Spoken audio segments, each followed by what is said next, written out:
inicial para generar bases que nos permitan a todos tener el mismo conocimiento uniforme para que luego pues ya vayan caminando en las cuestiones específicas o particulares de su posgrado.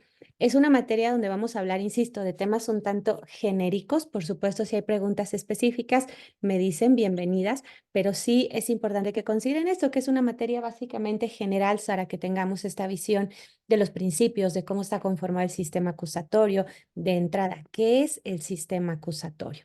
Entonces, vamos a comenzar. A ver, ¿qué está pasando en México con el tema de administración e impartición de justicia? Lo que está pasando hoy es que estamos viviendo, supuestamente, o así lo esperaríamos, un ejercicio en el cual deberíamos de estar afianzando ya nuestro actual sistema de justicia, porque recuerden que aquí tuvimos un cambio sumamente importante. Viene lo que conocemos como reforma en materia de seguridad y justicia en 2008, donde se reforma nuestra Constitución para transitar a lo que se conoce como un sistema de corte acusatorio. Si revisamos de manera general los sistemas acusatorios, vamos a ver que encontramos, o los sistemas de justicia, perdón, vamos a ver que encontramos sistemas básicamente de tres tipos: sistemas de corte acusatorio, sistemas inquisitivos y sistemas mixtos. Lo que estamos haciendo el día de hoy es buscando cambiar nuestro sistema de justicia, o mejor dicho, lo que ya hicimos es cambiar nuestros sistemas de justicia a sistemas de corte acusatorio a nivel Latinoamérica. Lo que nosotros teníamos realmente eran sistemas de corte inquisitivo que estaban caracterizados por tener, entre otras cosas, sistemas primordialmente escritos, secretos, donde el juzgador básicamente hacía la tarea de juez, pero también la tarea de las partes. Y eso, por supuesto, afecta totalmente la imparcialidad. Sistemas que no tenían mayor cuestión de formas distintas de resolver los conflictos, sistemas que además son muy lentos, tardados.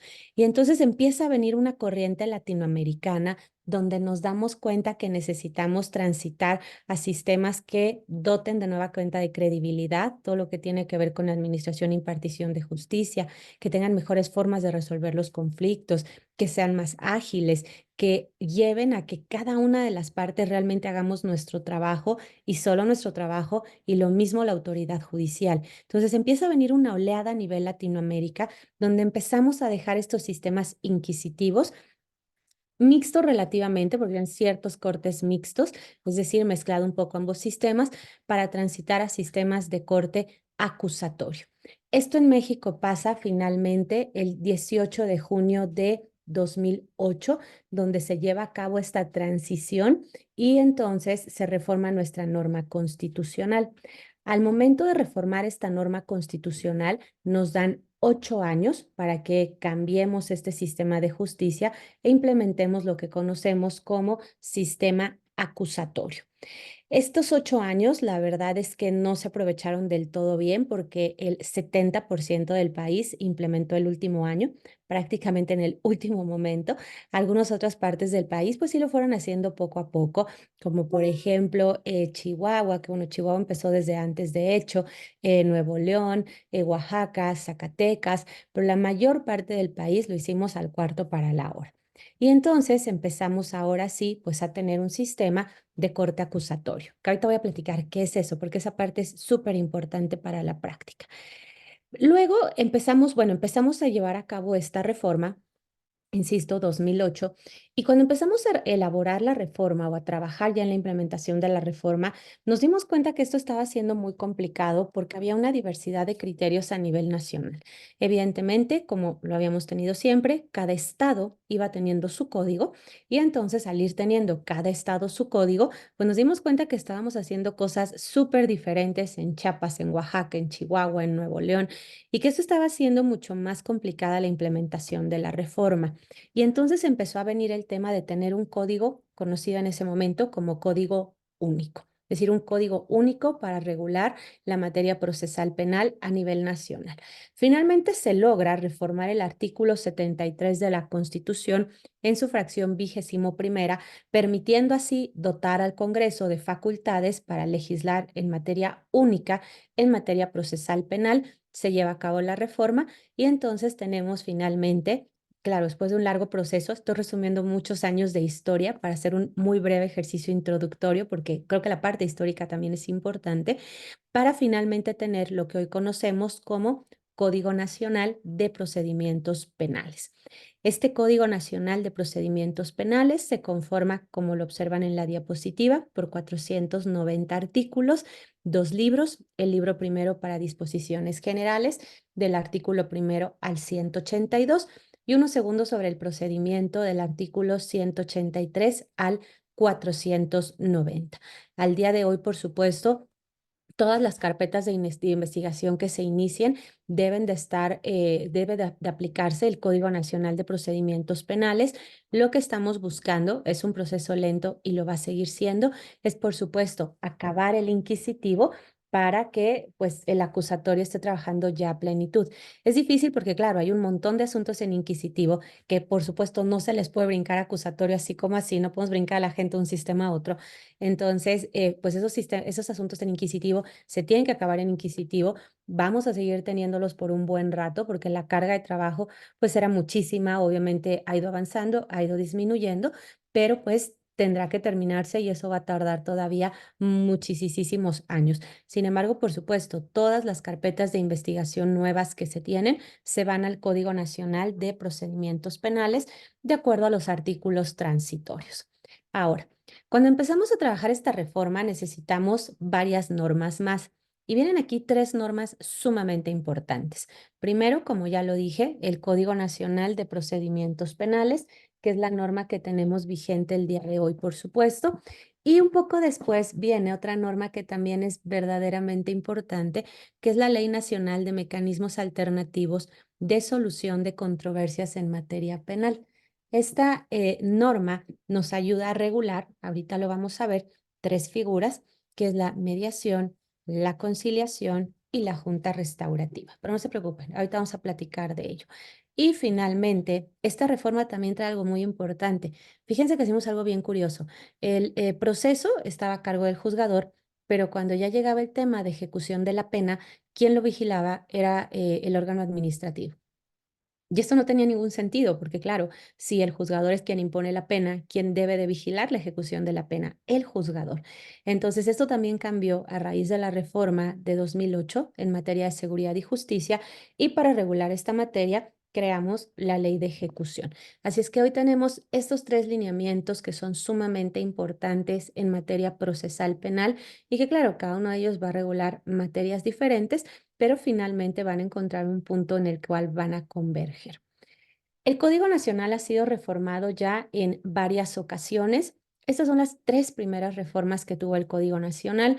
Yo diría que inclusive la reforma más importante que ha tenido hasta ahora es la del 17 de junio de 2016, que es la tercera que están viendo en la diapositiva, conocida como miscelánea penal. Fue una reforma con varias particularidades. Particularidad número uno, que fue hecha un día antes de que tuviéramos que terminar la implementación del sistema acusatorio a nivel nacional. Fue una reforma que estaba enfocada a algo sumamente importante. ¿A qué?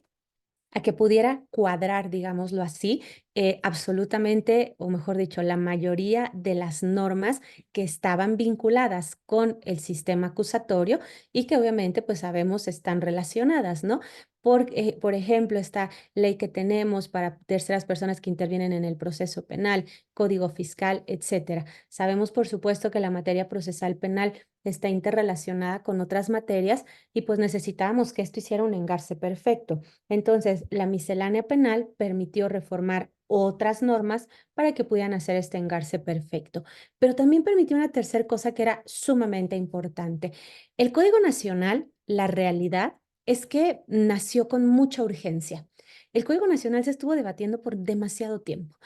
Había varios proyectos, por supuesto, varios grupos parlamentarios.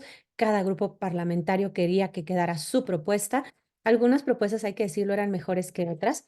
Había una propuesta que inclusive básicamente era mantener el sistema inquisitivo con oralidad, algunas otras mejores. Y entonces mucho tiempo se estuvo debatiendo sobre la propuesta, se estuvieron teniendo pues muchísimas mesas de trabajo y llegó un punto en el que esto parecía empantanado. Y el problema fue que, claro, para esa época, pues los estados estaban implementando Muchos estados, y creo que fue una muy buena decisión, fue el caso, por ejemplo, de mi estado, de Hidalgo, estábamos ya por implementar cuando dijeron, viene un código nacional. Y entonces muchos estados dijeron, no, yo me espero. Y claro, tenía mucha lógica, ¿no? No queríamos implementar el sistema acusatorio con el código del estado para que 5, 6, 7 meses después hubiera código nacional y entonces pues tuviéramos que estar aplicando ambas normas, observar ambas normas, que la realidad es que es bien difícil, ¿eh? Les pongo un ejemplo, Oaxaca. Oaxaca, por ejemplo, pues tenía su código y entonces tienen audiencias con su código y audiencias con el Código Nacional de Procedimientos Penales. Y esto es bien complicado porque las figuras son muy similares, entonces brincar de una audiencia con Código Nacional a una audiencia con el código, por ejemplo, de Oaxaca, que claro, lo mismo pasa en Chihuahua, en Nuevo León, en Zacatecas, es muy difícil porque las diferencias son bien pequeñas. Entonces, el estar, a ver, esta audiencia es con el código del Estado, que aquí establece esta diferencia en días, en causales, no sé, de exclusión de medios de prueba, de objeciones, y este que es muy complejo. Entonces, muchos estados dijeron, yo no quiero eso, yo me espero porque el Código Nacional ya viene. Entonces, pues nos esperamos en implementar 2, 3, 4 meses. El tema es que eso no fueron 2, 3, 4 meses y empezó a retardar la implementación del sistema acusatorio a nivel nacional hasta que llegó un punto en el que empezó a haber mucha presión a decir, ya saquen el Código Nacional, por favor, casi, casi sáquenlo como sea, pero ya sáquenlo, nos está deteniendo la implementación del sistema a nivel nacional. Y entonces, con muchas críticas en su momento, salió. El problema fue que cuando lo aplicábamos, había cuestiones que decía uno aquí que caramba hacemos. Les pongo un ejemplo. Llevar una etapa intermedia con el Código Nacional antes de la miscelánea penal era una pesadilla, porque un artículo decía que hicieras una cosa, el siguiente artículo decía otra, el siguiente artículo decía otra, y uno decía, ¿y cómo engarzo esto con esto? Porque no es comprensible. Y entonces la miscelánea penal, es decir, esta tercera reforma que tuvo el Código Nacional el 17 de junio de 2016, resolvió muchas de esas cosas. De hecho, en esa reforma se modificó el 10% de artículos del Código Nacional, un montón de artículos, pero la verdad es que nos dejó un sistema de justicia bastante más funcional. A partir de ello, el Código Nacional ha tenido bastantes más reformas, inclusive este año ya se reformó con una reforma, por cierto, bastante interesante en el tema recursivo. Bueno, ¿qué es entonces lo que debemos hoy de observar de acuerdo al Código Nacional a la luz de nuestro sistema de justicia? Déjenme empezar por el artículo 20 constitucional. A ver, hoy debemos de tener un sistema oral de entrada. Si revisan ustedes el 20 constitucional, primeras líneas, vamos a ver que este artículo establece que debemos de tener un sistema de carácter oral. Y aquí hay que tener mucho cuidado porque en la práctica estamos teniendo muchos temas pendientes con la oralidad. Ojo, no es lo mismo oralidad que verbalización. Y aquí tenemos un área de oportunidad tremenda porque lo que está pasando en muchísimas audiencias es que prácticamente se llega a verbalizar. ¿A qué me refiero con verbalizar? A que llegamos a las audiencias, los abogados básicamente abren su computadora, abren sus notas, su blog, su libreta, como las lleven, y básicamente es, su señoría, buenas tardes. En este momento le solicitamos que decrete de ilegal la detención, toda vez que eso no es oralidad, eso es verbalización. Es lectura, en otras palabras. Es muy importante aquí que fomentemos el tener verdaderamente ejercicios de carácter oral. Y vamos a empezar por establecer qué significa la oralidad. La oralidad básicamente significa la prevalecencia del uso de la palabra frente a la lectura. Y aquí hay que tener mucho cuidado porque si revisamos el Código Nacional de Procedimientos Penales, vamos a ver, por favor, si no tienen por ahí su código, si quieren les doy un minutito para que vayan por él o lo descarguen en su celular o en el teléfono, en el iPad, en lo que tengan ustedes, por favor, por ahí, porque lo vamos a estar usando. A ver, descárguenlo, por favor.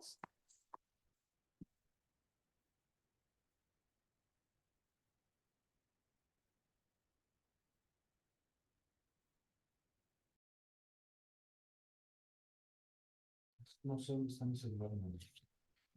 Creo que está abajo. A ver, ¿ya lo tienen ahí?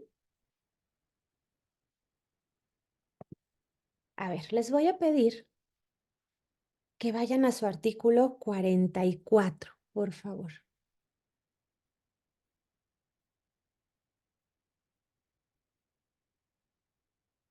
44 del Código Nacional. Miren, si ustedes observan este artículo 44, justo habla de esa oralidad, de las actuaciones procesales y justo, listo, dice el licenciado José Mario que ya está por ahí, perfecto.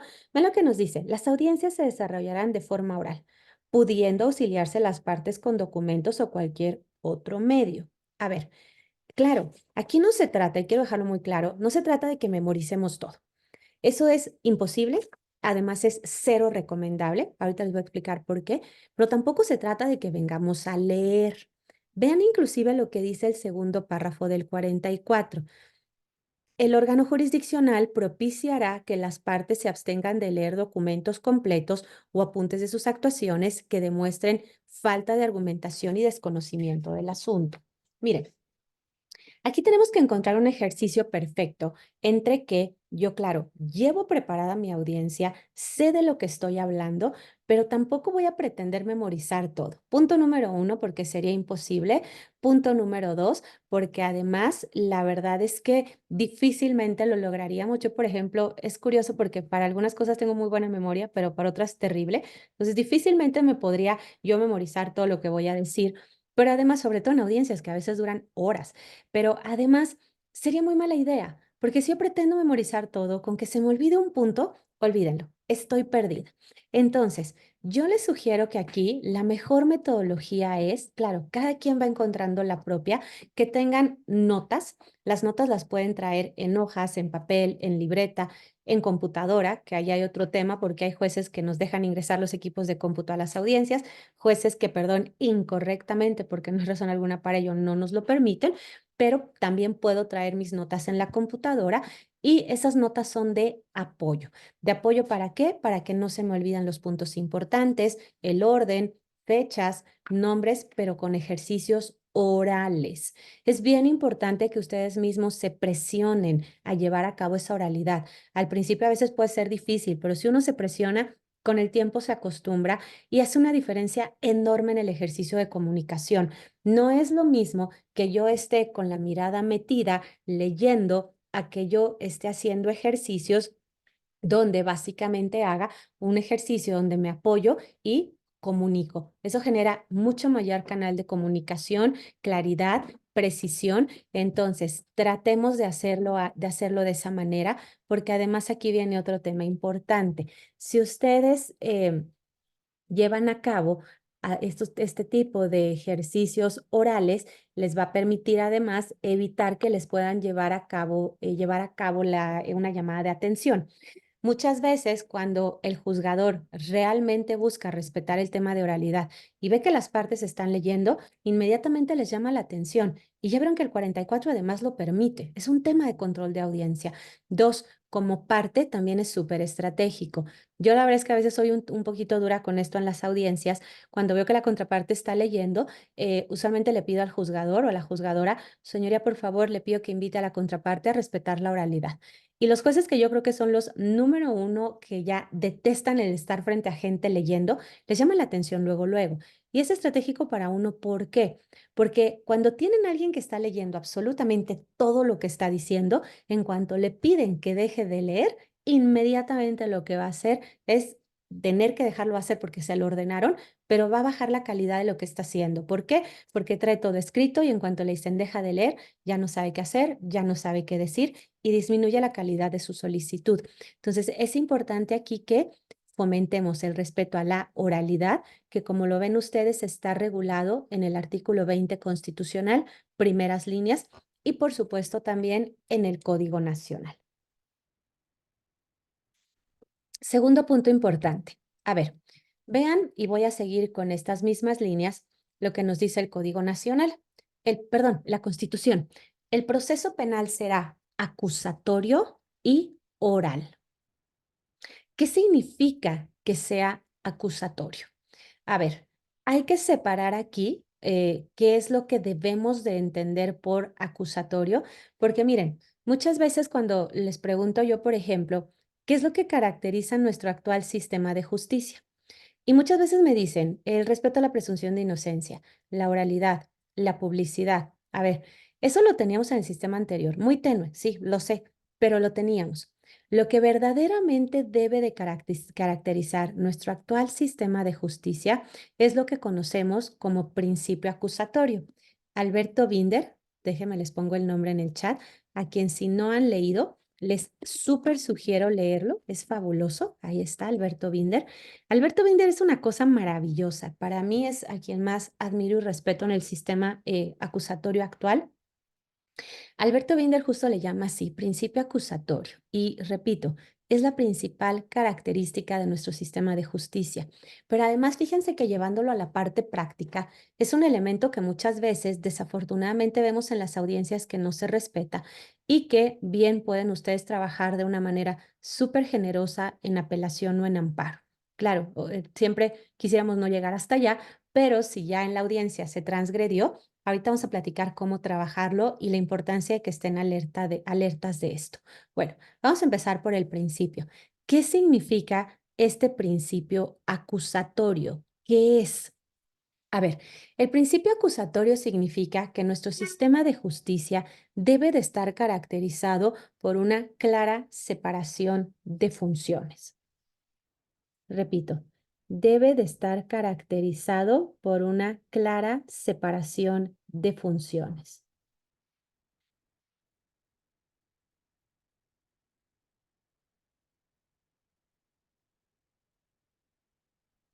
¿Qué significa eso? A ver, que el Ministerio Público, por supuesto, es el órgano acusador y debe de estar enfocado a cumplir con esa carga probatoria para poder llevar a cabo a la persona a que esté sujeta a un proceso y luego, si fuera el caso, inclusive hasta una sentencia condenatoria. Y su tarea es eso, ser el órgano persecutor. Por el otro lado, vamos a tener a la asesoría jurídica y a la víctima. La asesoría jurídica, por supuesto, deberá de estar enfocada a velar y garantizar a los derechos de la víctima. Y por el otro lado, tendremos al imputado y a la defensa. El imputado, por supuesto, es sobre quien descansa el proceso penal y la defensa, su tarea será velar por los derechos del imputado. Es muy importante que estas tareas realmente la hagan cada una de las partes y el juzgador no haga la tarea de ninguna de esas partes. El juzgador hoy es, por supuesto, el órgano resolutor quien deberá de velar por el respeto al debido proceso y es una autoridad que trabaja a solicitud de parte. Esto es lo que llamamos principio, dispositivo. Es decir, que el juzgador trabaja a solicitud de parte, las partes lo tenemos que activar como regla general y el juzgador no deberá de estar metiendo la mano en el trabajo del resto de las partes. No debe de llevar a cabo actuaciones que le correspondan a la defensa o al Ministerio Público o a la víctima, porque entonces el juez se convierte en juez y parte y transgrede efectivamente ese principio acusatorio. El juez, les decía yo, en los sistemas de corte acusatorio, básicamente se convierte en una figura pasiva. Digo pasiva porque su trabajo se va a descansar en simple y sencillamente funcionar cuando las partes lo están solicitando. Entonces, el juzgador se activa cuando las partes le pedimos que resuelva o se pronuncie sobre algo. Sin embargo, claro, si el juzgador llega a percibir una posible violación a derechos humanos, ahí es diferente, porque el juzgador sigue siendo el último garante. Y si llegara a observar esa posible violación a derechos humanos, excepcionalmente puede meter la mano sin que se lo pidamos. Déjeme ponerlo en un lenguaje un poquito más técnico. A ver, el juzgador tiene la obligación de respetar este control horizontal. Es decir, hoy en un sistema de corte acusatorio nos controlamos entre las partes. Ministerio Público controla la defensa controla Ministerio Público. Sin embargo, si el juzgador llega a percibir una posible violación a derechos humanos, puede romper ese control horizontal porque, insisto, es su obligación velar por el respeto al debido proceso. Déjeme poner un ejemplo bien específico para que ayude a comprender esto. ¿Qué pasa cuando llegamos a una audiencia y hay una defensa no adecuada? En ocasiones llega a suceder, llega uno a la audiencia y de pronto pues escucha uno, por ejemplo, a la defensa argumentar y dice uno, híjole, la defensa no tiene idea de lo que está hablando, ¿no? No conoce el sistema acusatorio, no conoce litigación oral, a veces ni derecho penal ni derechos humanos. Y entonces, ¿qué pasa? Claro, el imputado no se da cuenta porque no es abogado. ¿Y quién sí se está dando cuenta? El juzgador. El juzgador no podría ni debería permitir que esta audiencia continuara porque se está afectando el derecho a una defensa adecuada. Entonces, claro, probablemente nadie de las partes diga nada, pero el juzgador, que es quien tiene que velar por el respeto a ese debido proceso, pues entonces tendrá que jalar el tema en la mesa y decirle, abogado, ¿conoce usted el sistema de justicia? Porque noto que al momento de usar determinadas palabras no son acordes al Código Nacional. Y ahí podrá inclusive llamarle la atención, decirle que si continúa actuando de esa manera, lo va a tener que remover, llegando inclusive al extremo de removerlo si no cumple con esa defensa adecuada. Ahí el juzgador no está funcionando a solicitud de parte, está rompiendo ese control horizontal, pero claro, es por una razón muy importante y válida, que es el observar una posible violación a derechos humanos y entonces pues llevar a cabo el respeto o llevar a cabo el buscar que se respete el debido proceso. Bien, entonces, tengan mucho cuidado con este tema del principio acusatorio, porque desafortunadamente en la práctica muchas veces se está transgrediendo. Les voy a poner un ejemplo que está pasando mucho. Seguramente muchos de ustedes han hablado o han escuchado ya del largo debate que estamos teniendo hoy de la prisión preventiva oficiosa.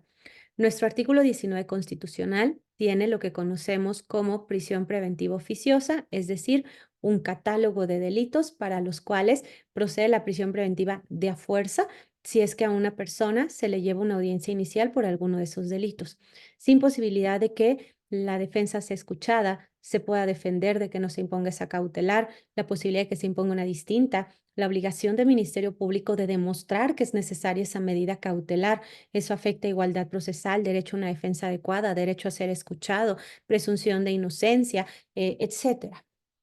Y entonces, bueno, ya hemos tenido dos criterios de la Corte Interamericana el año pasado, dos sentencias contra el Estado mexicano donde establece pues que esa prisión preventiva es oficiosa, es inconvencional y no debería de existir.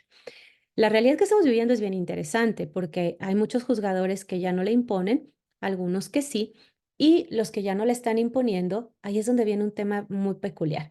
¿Qué pasa? Pues entonces debatimos las medidas cautelares, pero hay juzgadores que es evidente que más que juzgadores acaban siendo ministerios públicos y siguen aferrados a dejar a la gente en prisión preventiva nada más porque sí.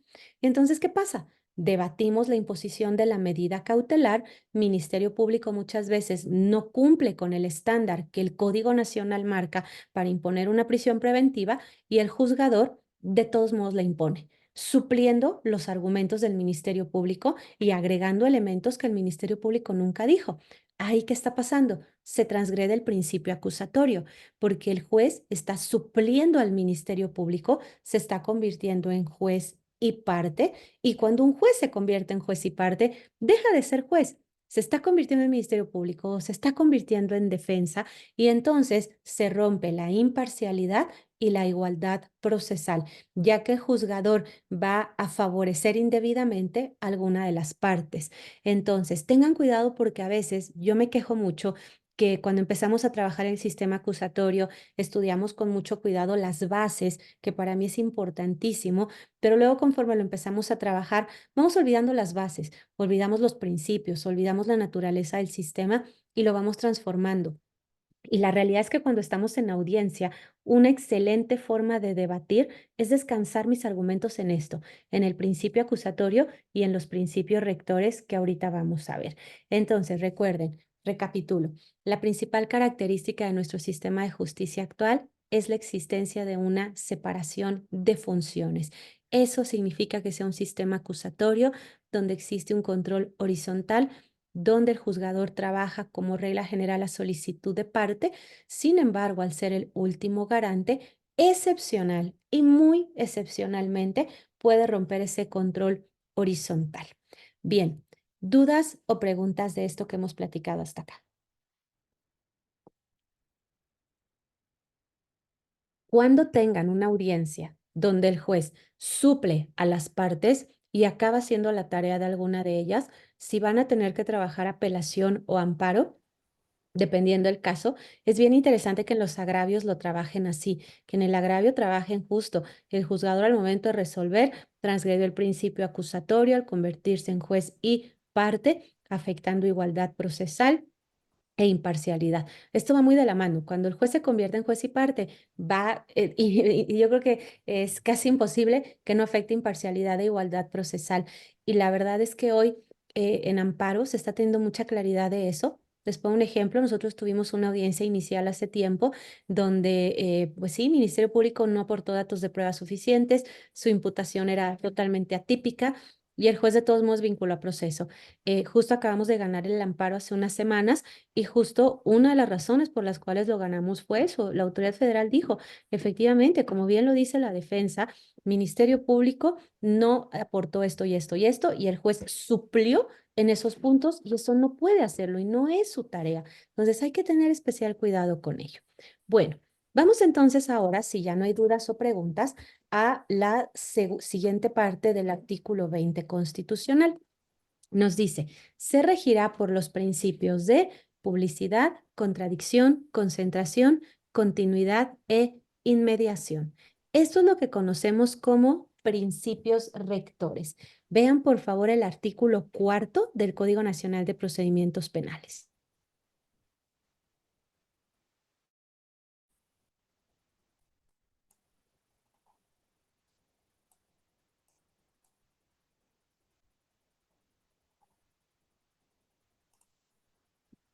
¿Ya lo vieron el cuarto?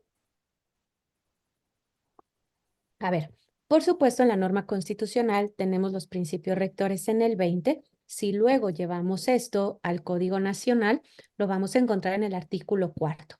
Les insisto, llevemos la práctica a las bases. En mucho lo que debatimos en las audiencias descansan estos principios rectores y no lo hacemos.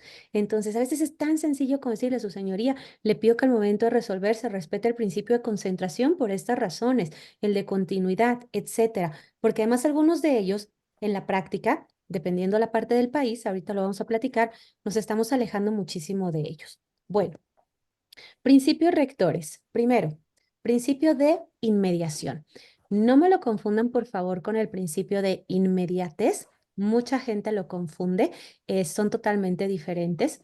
¿Qué significa el principio de inmediación? Significa que hoy requerimos en las audiencias la presencia ininterrumpida de la autoridad judicial y de cada una de las partes que se requiere su presencia para llevar a cabo cada una de las audiencias.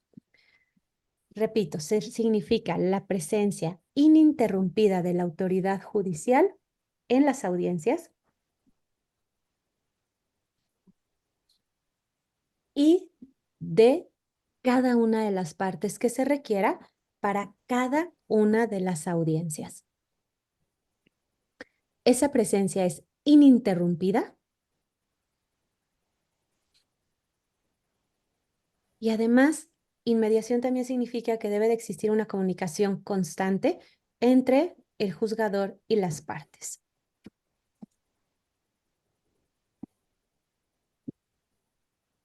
A ver, es decir, hoy en cada una de las audiencias tiene que estar presente el juez. El juez, no alguien más, pero además esa presencia debe de ser ininterrumpida. Miren, y eso inclusive lo podemos llegar al extremo tal. Yo creo que a algunos de nosotros nos ha tocado, desafortunadamente, estar en alguna audiencia donde, por ejemplo, un juez se esté durmiendo o donde es muy evidente que el juez esté en audiencia, pero está distraído en otra cosa, en la computadora, en qué sé yo, inclusive ahora en las virtuales, a veces en el celular en algo más y que al momento de resolver, evidentemente, pues eso se nota. Ahí se está afectando el principio de inmediación, porque esa presencia ininterrumpida no significa que el juez esté ahí, significa que el juez está ahí, pero el juez está ahí con todos sus sentidos. Y entonces, por supuesto, sí, decía yo, a mí me ha tocado estar en alguna audiencia donde un juez esté durmiendo, Y no culpo al juzgador, desafortunadamente la forma en la que estamos administrando el sistema de justicia y que a veces lo estamos trabajando nos lleva a eso, ¿no? De pronto tenemos jueces que entran a audiencia a las 7 de la mañana, son las 12 de la noche, la 1, las 2 de la mañana y seguimos en juicio porque la carga de trabajo no les permite otra cosa más que eso y por supuesto el cuerpo se cansa. Entonces ahí está afectando esa presencia ininterrumpida. Físicamente estar el juez, pero no mentalmente. Con las partes, su presencia depende de cada audiencia. Hay audiencias que requieren, por ejemplo, la presencia nada más del Ministerio Público, que ni siquiera permite la presencia de otras partes, audiencias que requieren excepcionalmente, o mejor dicho, estrictamente, la presencia del Ministerio Público, del imputado, de la defensa. Entonces, inmediación significa que esas partes estén presentes dependiendo las partes que se requieren para cada una de las audiencias. Y también en el caso de que exista prueba, ese contacto directo con la prueba. Claro, algo importante, todos los principios rectores tienen excepciones. Ahí, bueno, ya hay que revisar con mucho cuidado el catálogo de esas excepciones. Segundo principio, publicidad. La publicidad tiene una doble vertiente. Por un lado, que las audiencias deben de llevarse a puerta abierta. Esto es muy bueno porque nos permite básicamente aperturar nuestro sistema de justicia, que a las audiencias podamos acudir cualquiera de nosotros, ver realmente qué está haciendo el juez, Ministerio Público, la policía, la defensa y, por supuesto, transparentar nuestro sistema de justicia. Como regla general, las audiencias se deben de llevar a cabo a puerta abierta. Claro, hay reglas, ¿no? No podemos meter, por ejemplo, teléfonos celulares, nos debemos de comportar de manera respetuosa, etcétera. No podemos entrar armados, etc., etc. Y claro, hay excepciones. Les pongo un ejemplo. A ver, si va a venir a hablar una niña de un delito sexual, pues obviamente no la voy a revictimizar y no voy a permitir que venga a hablar de ello en frente de todo mundo, ¿verdad? Podemos hacer esa porción de la audiencia a puerta cerrada. De esa manera, por supuesto, estaríamos garantizando su derecho a no ser revictimizada, pero como algo sumamente excepcional. Por lo menos así debería de ser, porque hay partes del país que parece que la regla ya es que las audiencias sean a puerta cerrada y no respetar el principio de publicidad. Pero bueno, por otro lado, les decía yo, la publicidad tiene una doble vertiente. El imputado tiene derecho a un proceso público, tiene derecho a un proceso a puerta abierta. Así es que la publicidad garantiza esas dos cosas. Sugerencia. Si algunos de ustedes están, a lo mejor algunos de ustedes pues ya llevan mucho rato en el sistema acusatorio, quieren hacer su posgrado, pero a lo mejor algunos de ustedes están apenas acercándose al sistema acusatorio. De ser el caso, yo les sugiero de verdad que se den un tiempo, vayan a la sala de oralidad del lugar donde ustedes vivan y vayan a ver audiencias. La verdad es que muchas de estas cosas uno las ve en la teoría, pero cuando uno llega a la audiencia y las ve cómo funcionan en la práctica, pues toman mucho mayor sentido, empieza uno a comprender con mayor claridad el sistema de justicia y les va a ayudar un montón. Como las audiencias son públicas, básicamente pueden ustedes llegar a la sala de oralidad, ingresar, pasamos por un proceso usualmente de revisión. Depende cada parte del país, el proceso a veces es pues muy mínimo, a veces al contrario es un proceso un poquito más estricto, pero pues entren, hay audiencias usualmente todo el día, usualmente tenemos ahí una pantallita entrando donde está el listado de audiencias, la hora, el delito, el tipo de audiencia, y pues ahí elijan, ¿no? Métanse que una inicial, una intermedia, un juicio y entren a ver cómo se está desarrollando para que les permita pues tener un mayor acercamiento de la parte teórica con la parte práctica. Y esto gracias al principio de publicidad. 3. Principio de contradicción. El principio de contradicción es la posibilidad que tenemos las partes de controvertir, repito, posibilidad que tenemos las partes de controvertir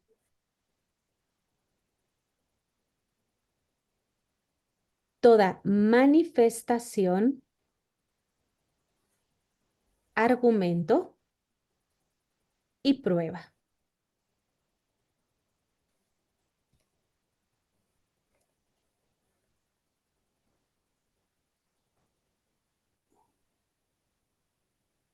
Repito, la posibilidad que tenemos las partes de controvertir toda manifestación, argumento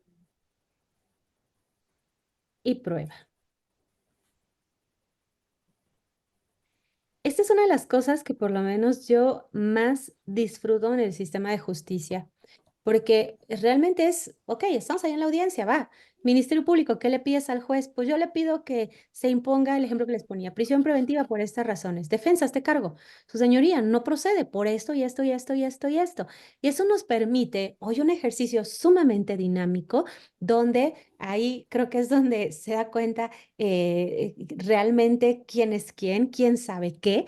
Y eso nos permite, por lo tanto, puedes tener un ejercicio dinámico frente al juzgador donde yo tengo la oportunidad de controvertir todo lo que la contraparte dice inmediatamente y que, por supuesto, el juzgador, respetando el principio de inmediación, una vez escuchadas ambas partes, proceda a resolver. Cuarto principio, principio de concentración.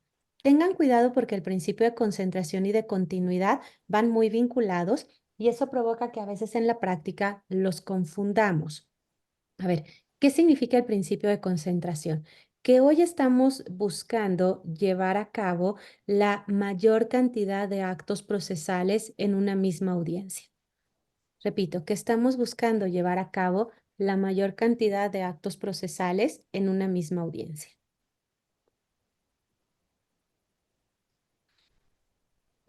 Les pongo un ejemplo. Yo ahorita, por ejemplo, estoy en un juicio.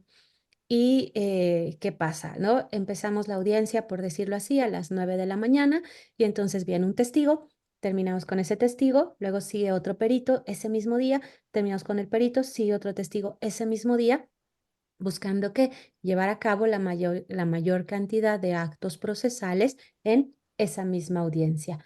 Pasa mucho con algo que vamos a ver un poquito más adelante, que es la audiencia inicial, donde en la audiencia inicial, por ejemplo, se resuelven un montón de cosas en esa misma audiencia. Les pongo un ejemplo y no se preocupen, esto luego lo vamos a ver con mucho detalle. En esa misma audiencia debatimos lo que llamamos control de detención, es decir, revisamos si esa persona estuvo bien detenida. Luego, en esa misma audiencia se formó la imputación, es decir, se le informa al imputado que lo están investigando y por qué. En esa misma audiencia se le da derecho a declarar. En esa misma audiencia se debate si se le va a sujetar a proceso o no. En esa misma audiencia se debate si se le va a imponer una medida cautelar o no, etcétera. Una cosa seguida de otra, buscando llevar, como lo decía yo hace un ratito, la mayor cantidad de actos procesales en una misma audiencia.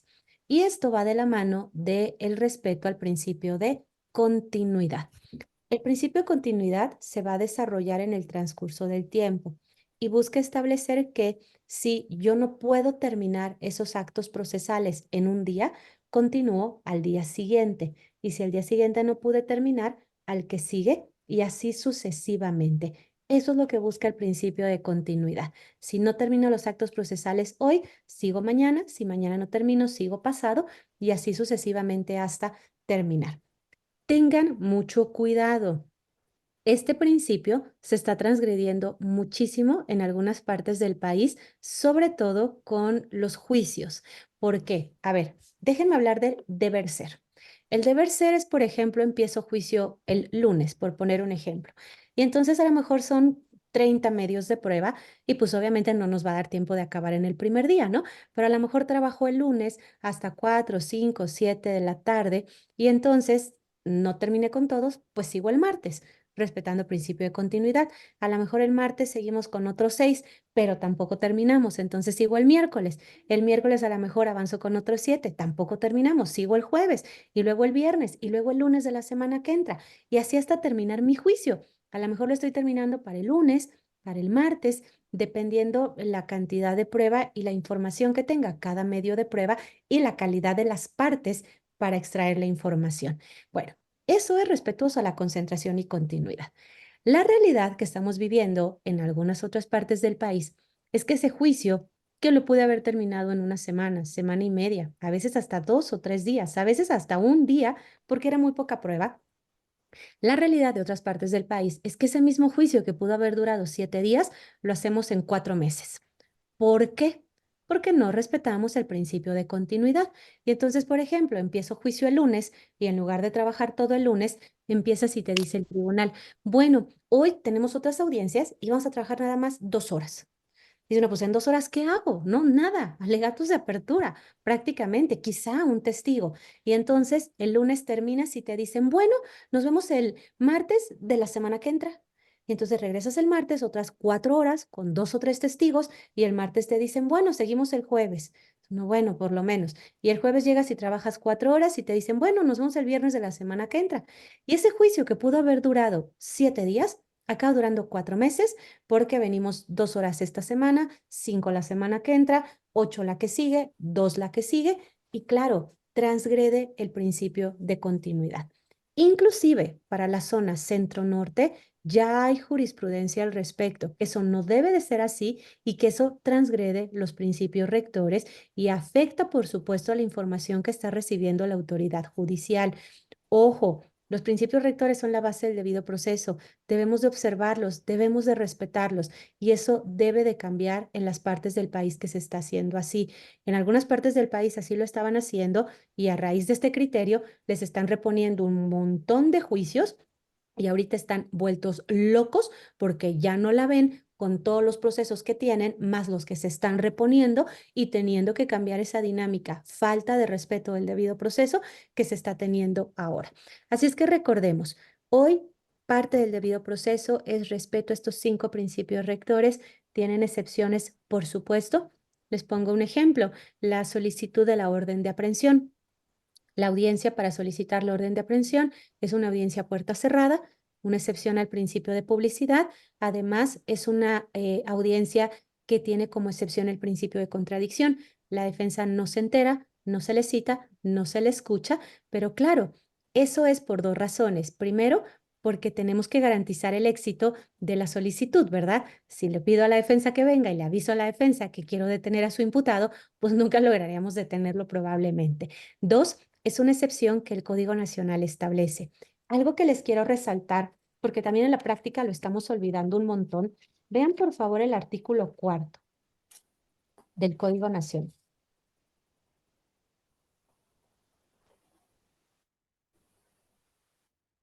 Les quiero resaltar el segundo párrafo. Revisen el segundo párrafo, por favor, del artículo 4, cada uno de ustedes.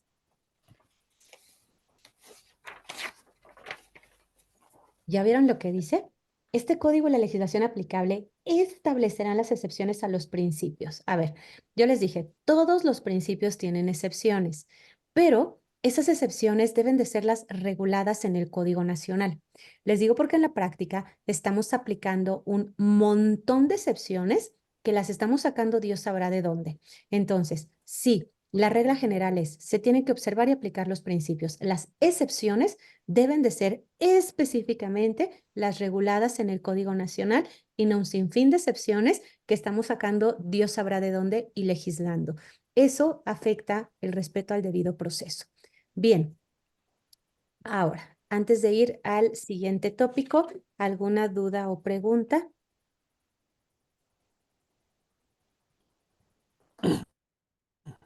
¿Preguntas o comentarios?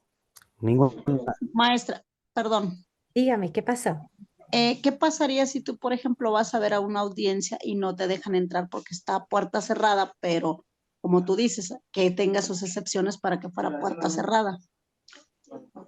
Nada, no habría afectación en nada siempre y cuando esté debidamente fundada y motivada esa cuestión donde la audiencia se lleva a puerta cerrada.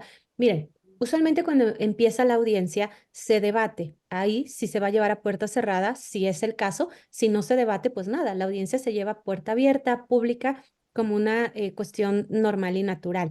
Y entonces, por supuesto, si yo llego y quiero ver esa audiencia y está a puerta cerrada, pues nada, ya hay un pronunciamiento del juez, ya sí lo determinó y no puedo entrar. Pero en general es excepcional. A veces, ¿sabe? Es curioso porque a veces con los asuntos que se vuelven muy mediáticos, se hacen a puerta cerrada, lo cual, claro, si hay una razón válida, está bien, pero muchas veces se hace básicamente porque se puso mediático el tema, lo cual no es correcto, no comparto y no tiene sentido, y de ahí que, bueno, pasa a veces con ellas, pero en la mayoría de las audiencias es una puerta abierta, entonces pueden llegar, pueden entrar, pueden verla. Claro, si el juez ya ordenó que sea puerta cerrada, pues ya hay un pronunciamiento que debería de estar debidamente fundado y motivado y a raíz de ello pues no podríamos entrar. Pero insisto, es muy excepcional, usualmente son a puerta abierta. ¿Alguna otra duda o pregunta? Gracias, muy amable. ¿Alguien más? ¿No? ¿Seguro? Bueno, a la luz de esto vamos a tener también algunos principios generales. Hay un montón de principios generales. Quiero resaltar algunos que vinieron a fortalecerse o a considerarse a la luz de todos estos cambios que estamos teniendo. Primero, vamos a hablar de la igualdad procesal para la víctima. Déjeme ver el chat porque creo que tengo acá una pregunta.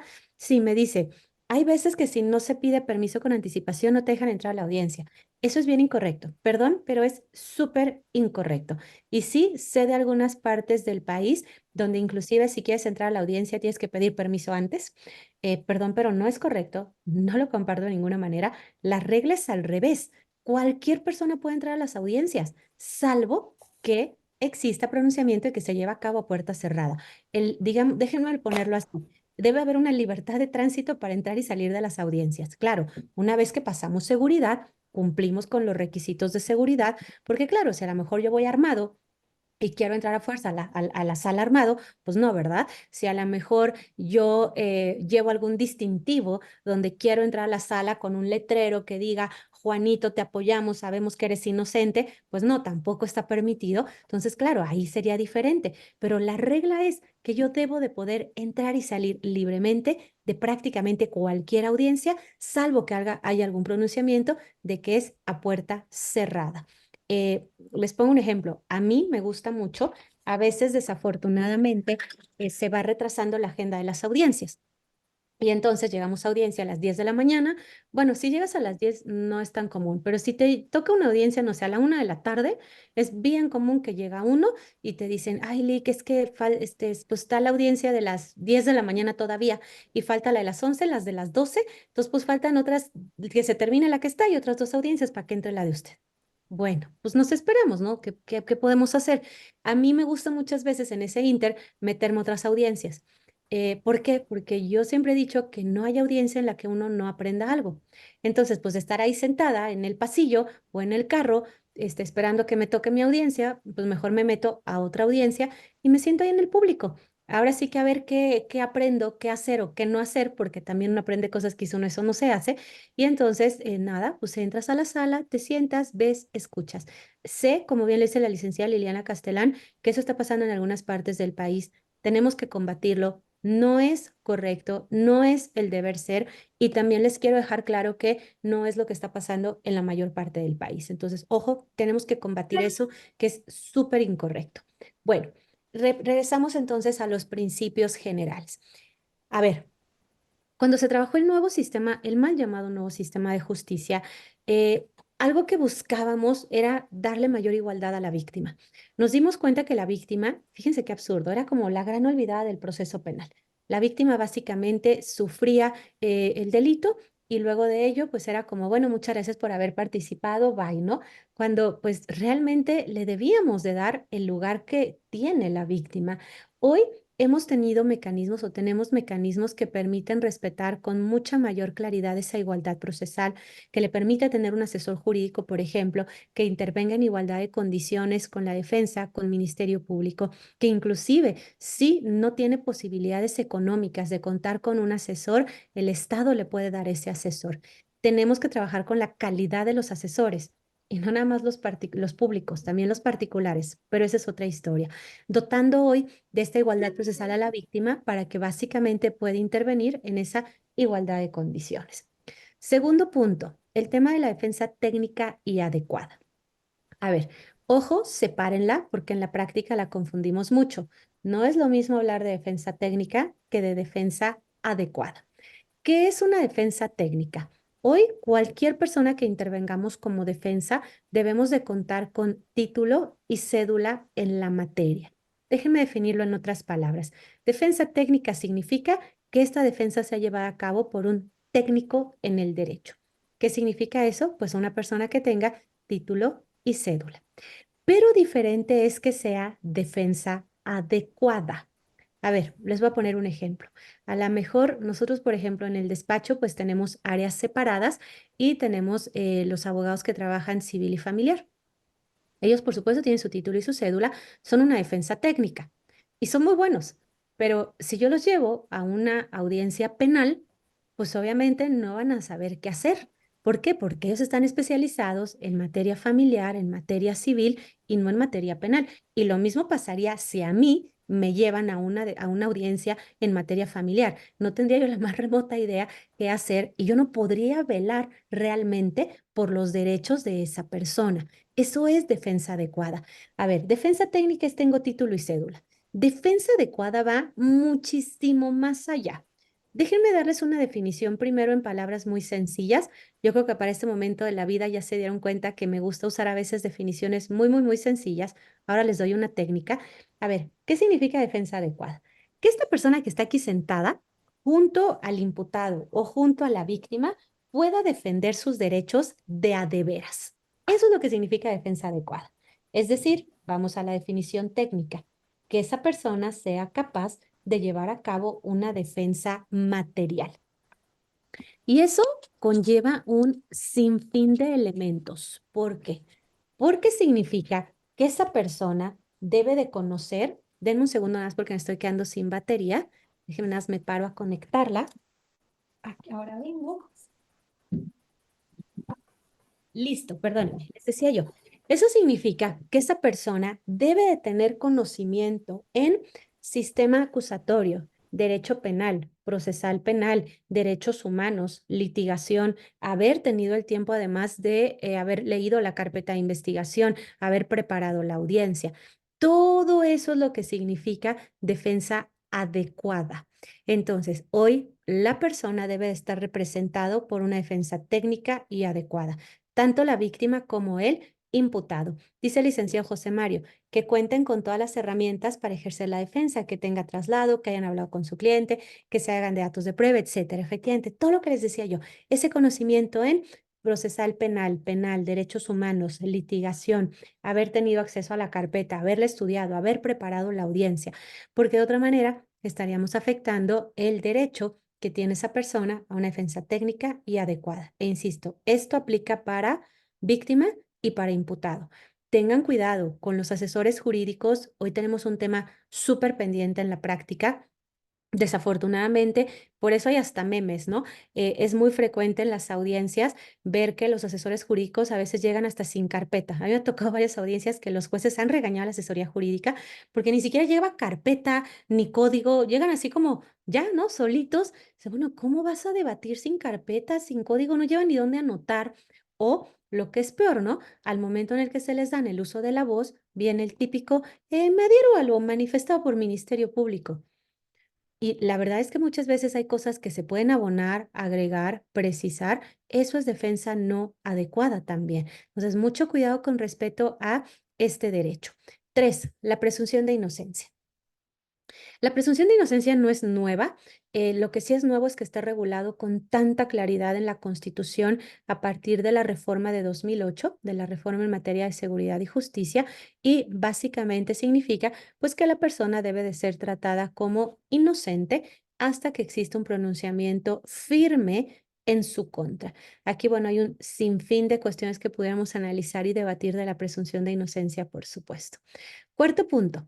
Hoy esto no tiene que ver realmente con principios rectores, sino tiene que ver con un cambio que tenemos en el sistema de justicia. Hoy lo que trabajamos son carpetas de investigación. Tengo acá un comentario. Me dice el licenciado Saúl, algo típico en muchos de los abogados de oficio es que no saben ni cómo se llama el imputado ni el delito que se le señala. Sí. Y deje usted ya el nombre y el delito. Ni siquiera han visto la carpeta de investigación, ni siquiera tienen a veces copias de la carpeta de investigación. Y miren, yo respeto mucho a las defensorías públicas, es la verdad, las respeto muchísimo, las admiro muchísimo. El trabajo que hacen es excepcional porque además es un trabajo que a veces se hace con muy poco. Pero el problema es que al faltar personal, al faltar capacidad económica, estamos provocando que se afecte el derecho a una defensa adecuada. Los defensores públicos a veces tienen tantas audiencias. A mí me ha tocado de pronto, me ha tocado verlo, no, ahorita que lo pienso, no con defensores, con ministerios públicos, pero bueno, que llegan a las audiencias, ni siquiera saben de qué es la audiencia, ni siquiera han leído la carpeta de investigación por carga de trabajo. Y no es creo que algo que podamos culpar directamente al defensor público, porque me parece que no es falta de responsabilidad del defensor público, sino que es materialmente imposible. Te paso de una audiencia a otra audiencia a otra audiencia. ¿A qué hora queremos que preparen las audiencias, que lean las carpetas? No es falta de compromiso en muchos casos, sino es falta de personal también para ayudarles a investigar, para preparar audiencias, etcétera. Y efectivamente se está afectando el derecho a una defensa técnica y adecuada más que técnica, por las cargas de trabajo de las defensorías públicas. Me dicen, a la defensa que no sea adecuada y se revoque, ¿se le multa o se le registra esa revocación para ir llevando como puntos malos? No. Mucho se ha hablado del trabajo que podrían estar haciendo aquí las barras, como se hacen en otros países, pero no. Básicamente se le revoca y se le retira de la sala. No se le pone como en las licencias, ¿no? Que en algunas partes del país, no en todas, si te multan te van poniendo como puntos, ¿no? Y si sumas ya tantos puntos ya no puedes volver a sacar la licencia en no sé cuánto tiempo. Una cosa así. No, para nada. No se le multa, no se le registra, no afecta después nada. Por eso se ha hablado mucho de la importancia de la certificación de los abogados y de la recertificación, que bueno, yo también creo que ahí, si bien es una buena idea, tendría que hacerse con mucho cuidado, con mucha transparencia. Y ahí, bueno, pues podría ser diferente, pero no, en el caso de México no tenemos absolutamente nada de ello, no hay multa, no es que se le pueda retirar la cédula, claro, salvo que ya hubiera alguna cuestión diferente, podría venir una consecuencia con la cédula, pero tendría que hacerse un proceso totalmente distinto. Pero si simplemente lo remueven de la audiencia, no. Digamos que básicamente sería la pura vergüenza que se llevaría la parte y pues o el problema, por supuesto, con el cliente, ¿no? Bien, les decía yo entonces, hoy ya no hablamos de averiguaciones previas, hablamos de carpetas de investigación, pero no es nada más el cambio del término, cambian muchas cosas más. Cambia básicamente la mecánica de cómo hacemos los actos de investigación, de cómo se recaba la información, etcétera. Ya lo iremos platicando con un poquito de detalle. ¿Y qué es la carpeta de investigación? La carpeta de investigación básicamente es el legajo que está a cargo del Ministerio Público, donde el Ministerio Público va plasmando y agregando todos sus antecedentes y registros de investigación. Ahí se va conjuntando toda esa información y claro, la carpeta debe de estar conformada por todo eso que se va llevando a cabo en la investigación y ahorita vamos a ver ya a partir de qué momento tienen acceso a estas las partes. Por otro lado, el principio de libertad probatoria. A ver, tengan mucho cuidado con este principio. Es un principio que creo yo lo dejamos muchas veces muy en la parte teórica y la parte práctica no le estamos dando la importancia que tiene. Artículo 356 del Código Nacional. Vayan para allá, por favor. 356.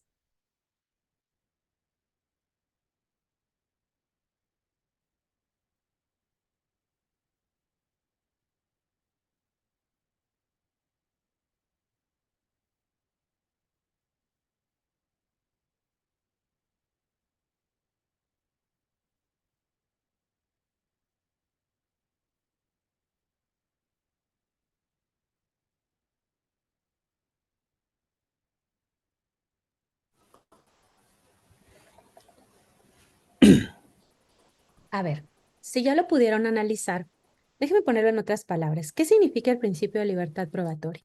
Significa que yo puedo probar con cualquier medio de prueba mis pretensiones, siempre y cuando sea lícito y legal. Ojo, diferente es si se le dotará o no de eficacia probatoria. Eso ya es otra cosa. Yo finalmente puedo probar con el medio de prueba que quiera mis pretensiones, insisto, siempre y cuando sea lícito y legal.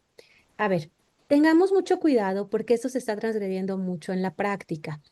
Muchas veces llegamos, por ejemplo, a las audiencias y entonces, vamos a poner un ejemplo muy específico. ¿Cómo puedo demostrar que A es mamá de B? Bueno, puedo demostrarlo, por ejemplo, con el propio dicho de A, ¿no? Donde A diga que es mamá de B. Puedo, por ejemplo, probarlo con su acta de nacimiento. Puedo probarlo con una prueba de ADN. Puedo probarlo con varias entrevistas a diversos testigos. Libertad probatoria. ¿Podrá haber alguno que se le dote de mayor eficacia probatoria o genere mayor credibilidad que otro? Por supuesto, pero eso no significa que yo como parte esté obligada a solo poder demostrar de una manera cierto hecho. Y ojo, porque eso se transgrede mucho en la práctica. Muchas veces el juzgador dice, por ejemplo, no sé, si el Ministerio Público quería demostrar tal, forzosamente tuvo que haber traído un perito en materia de tal. A ver, espérame tantito, ¿cómo por qué tenía que haber traído ese perito en materia de, si yo puedo haberlo probado de otras formas? Claro, si eso no te convenció y le quiere restar eficacia probatoria, adelante, hazlo. Pero no puedes exigirme, o mejor dicho, no debes exigirme que la única forma de demostrar algo tenga que ser con esta vía. Ayer, por ejemplo, daba clase en otro posgrado y estábamos hablando del tema de reparación integral.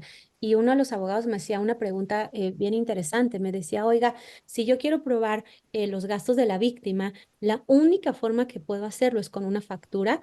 No, porque además sabemos que hay lugares que no te dan factura forzosamente, ¿no? Hay otras vías, hay otros mecanismos. Claro, la factura pues trae algunos requisitos extra que puede dotarse de mayor credibilidad, pero también lo puedo hacer, por ejemplo, con un presupuesto, lo puedo hacer con una nota. Hay lugares donde sabemos no te dan facturas, ¿no? Entonces, no tiene que exigirse como única forma de demostrar los gastos de la víctima la existencia de una factura. Así es que eso va de la mano del principio de libertad probatoria. Ahora, por favor, no me confundan la libertad probatoria con otro elemento que es el sistema de libre valoración de la prueba. A ver, ¿qué significa la libre valoración de la prueba? Otro de los grandes cambios que tiene nuestro actual sistema de justicia es justo el sistema para valorar la prueba. Hay, en general, si revisamos los sistemas de justicia, cuatro sistemas para valorar la prueba. Les doy los cuatro. El sistema de prueba tasada, que para los que nos tocó trabajar también el sistema mixto, lo conocemos muy bien. Ahorita hablo de él de todos modos. El sistema tasado, el sistema de íntima o libre convicción, el sistema mixto, repito por si les fue algo en la nota, tasada, sistema de íntima o libre convicción, el sistema mixto y el sistema de libre valoración de la prueba. Ahí están los cuatro. Tasada, íntima o libre convicción, mixto y libre valoración de la prueba.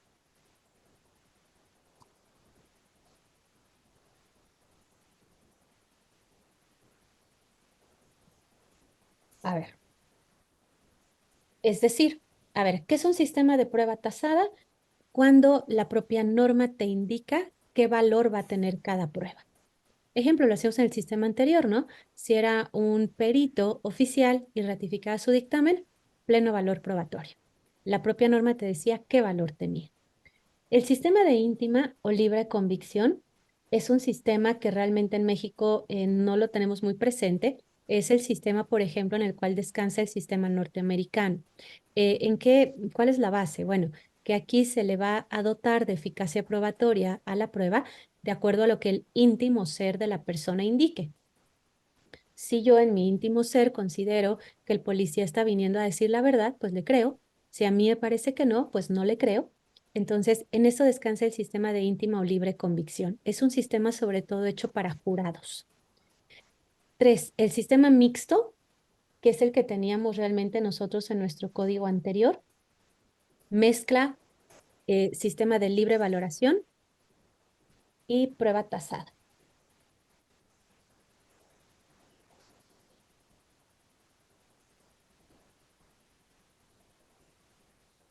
Y finalmente, el que más me importa, el sistema de libre valoración de la prueba. A ver, hoy nuestro sistema descansa en el sistema de libre valoración de la prueba. Vayan por favor al 359, primera línea. Ahora les explico qué es. Primero quiero que vean que ahí lo tenemos. 359, primera línea.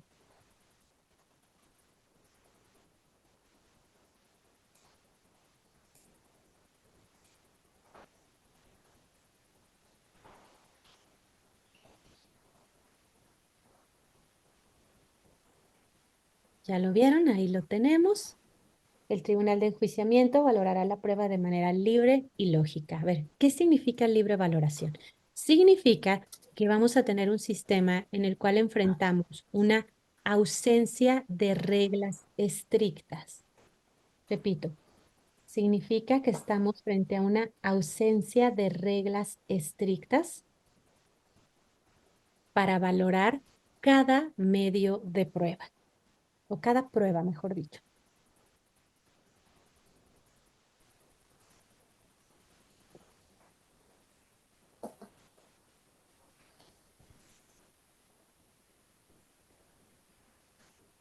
Ausencia de reglas estrictas para valorar cada prueba.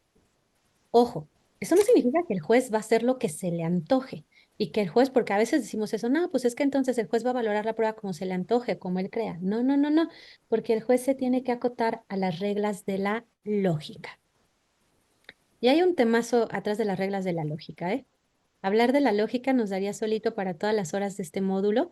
Es un tema donde debemos de profundizar, porque en la práctica estamos profundizando muy poco en ello y pues muchas veces no se está valorando como se debe de valorar. Entonces, recapitulo. Nuestro actual sistema de justicia descansa en un sistema de libre valoración de la prueba.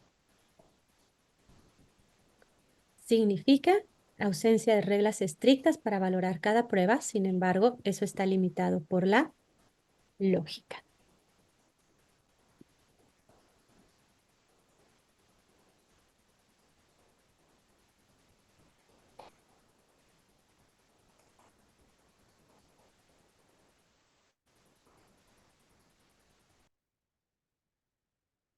Bien, ahora, ¿dudas o preguntas de estos elementos que hemos terminado, que hemos visto hasta este momento?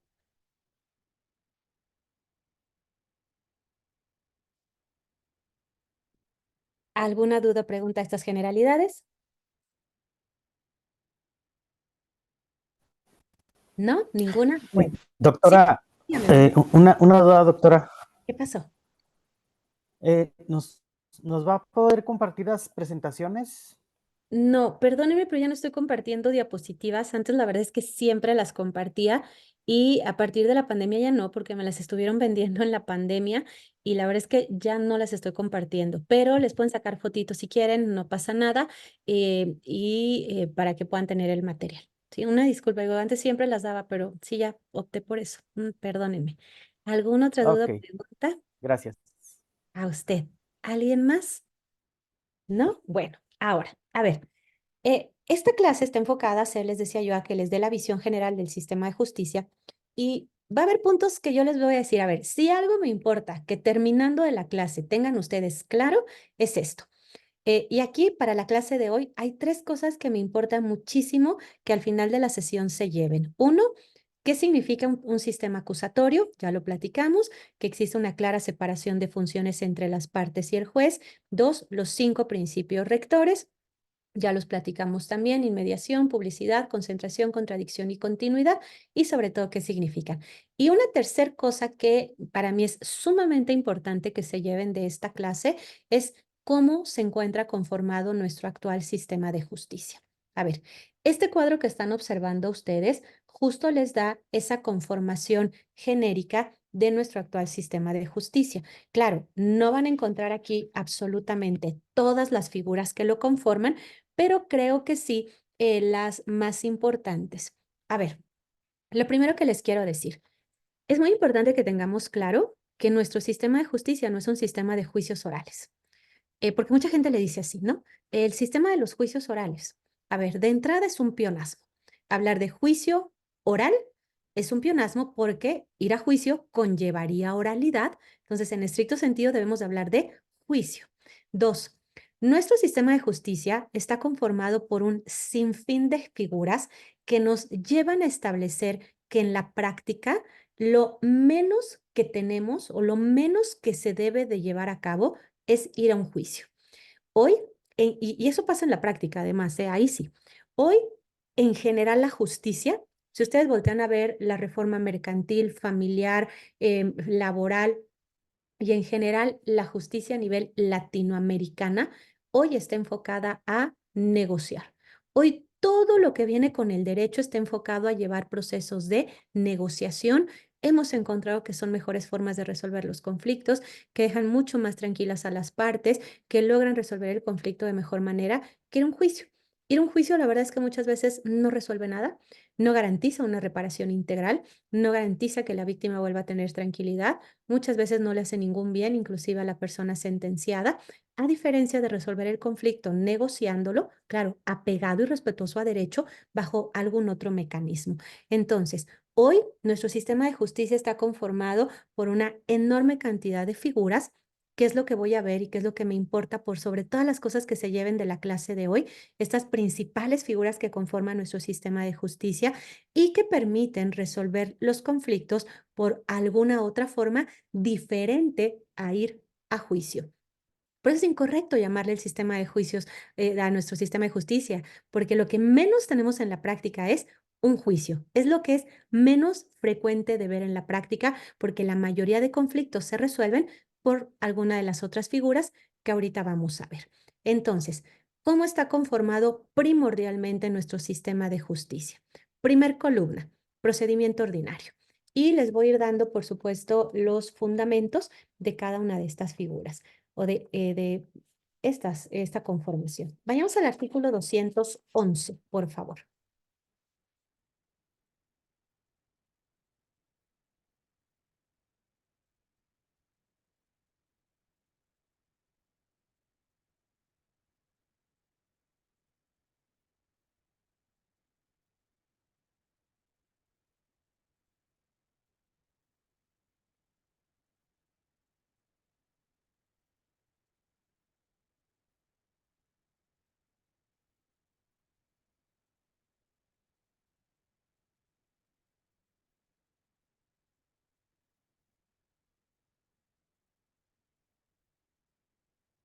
¿211, por favor?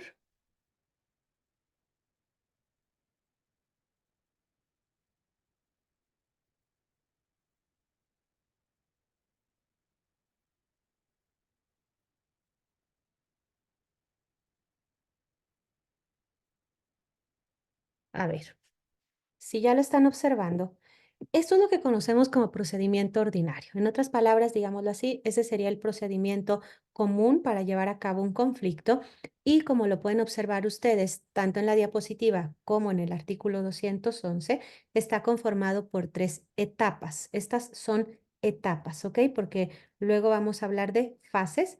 Estas son etapas. Son 3 etapas. La etapa de investigación, la etapa intermedia, también conocida como etapa de preparación a juicio,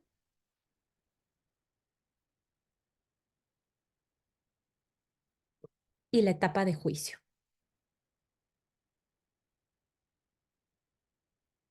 Repito, investigación intermedia, también conocida como etapa de preparación a juicio, y juicio.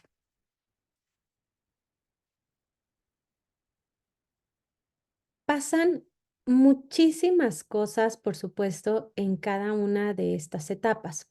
Sin embargo, déjenme llevarlas a su mínima expresión. A ver, y que si además guardan ustedes esta lógica en su cabeza, van a ver que luego va a ser muy fácil de entender muchas cosas, de entender por qué sí o por qué no podemos hacer determinadas cuestiones. Miren, la etapa de investigación, si yo le pongo, insisto, y la llevo a su mínima expresión, porque aquí van a pasar muchas más cosas, digamos que es el momento para recopilar información. Si yo le pusiera una sola palabra, ¿qué es lo que hacemos ahí primordialmente? Recopilar. Ese es el momento para que las partes podamos recopilar toda nuestra información, toda nuestra investigación, como lo dice el propio nombre, para prepararnos para el siguiente momento procesal.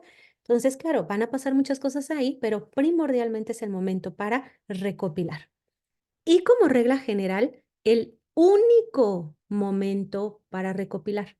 Ya luego verán que hay excepciones, pero como regla general es el único momento para recopilar información. Y ahí la importancia de que lo hagamos y lo usemos para eso, porque si luego quieren recopilar información en otro momento procesal, van a tener problemas. Excepcional y muy excepcionalmente sería válido, pero como regla general no es correcto. Bien, luego vamos a llegar a la etapa intermedia. Si le queremos poner una sola palabra, la etapa intermedia sirve para depurar.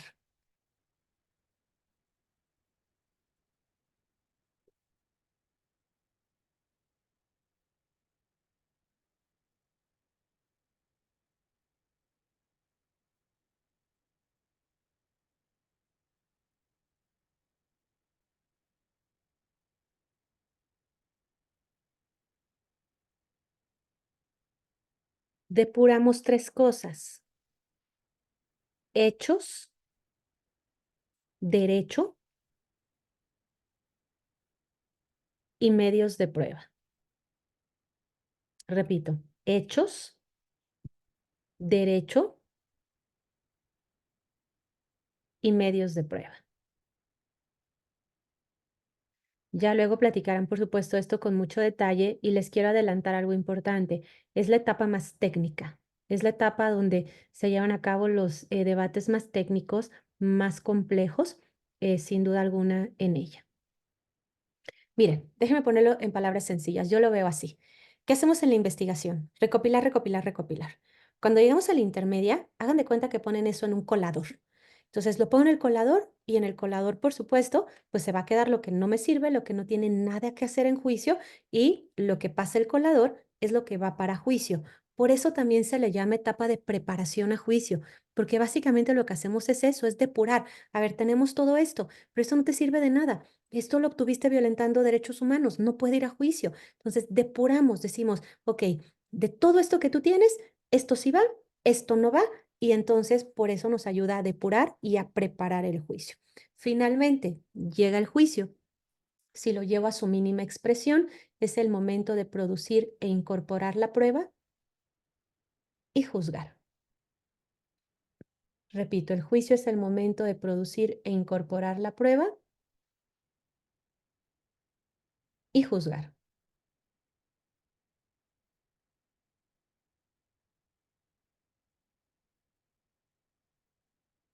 De esta forma se va el procedimiento ordinario a conformar.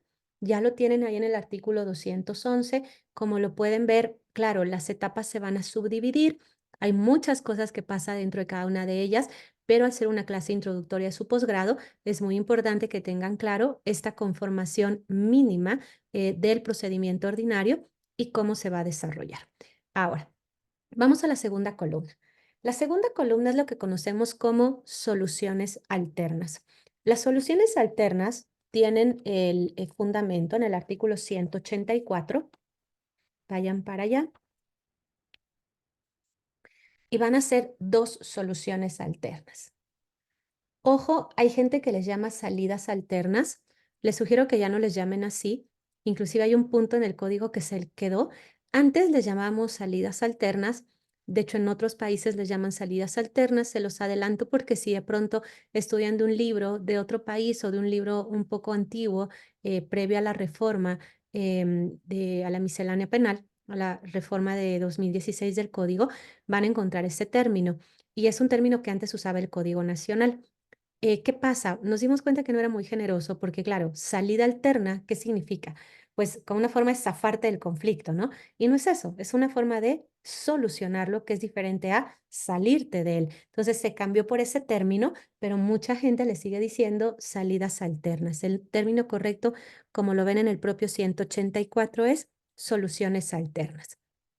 Aquí van a tener 2 figuras y les quiero insistir, por favor, que tengan mucho cuidado con lo que están observando en la columna segunda, tercera y cuarta. En la práctica, muchísima gente confunde estas figuras, les dice mask a todas, confunde cuáles son formas de terminación anticipada, cuáles son soluciones alternas. Entonces, tengamos muy claro qué es qué.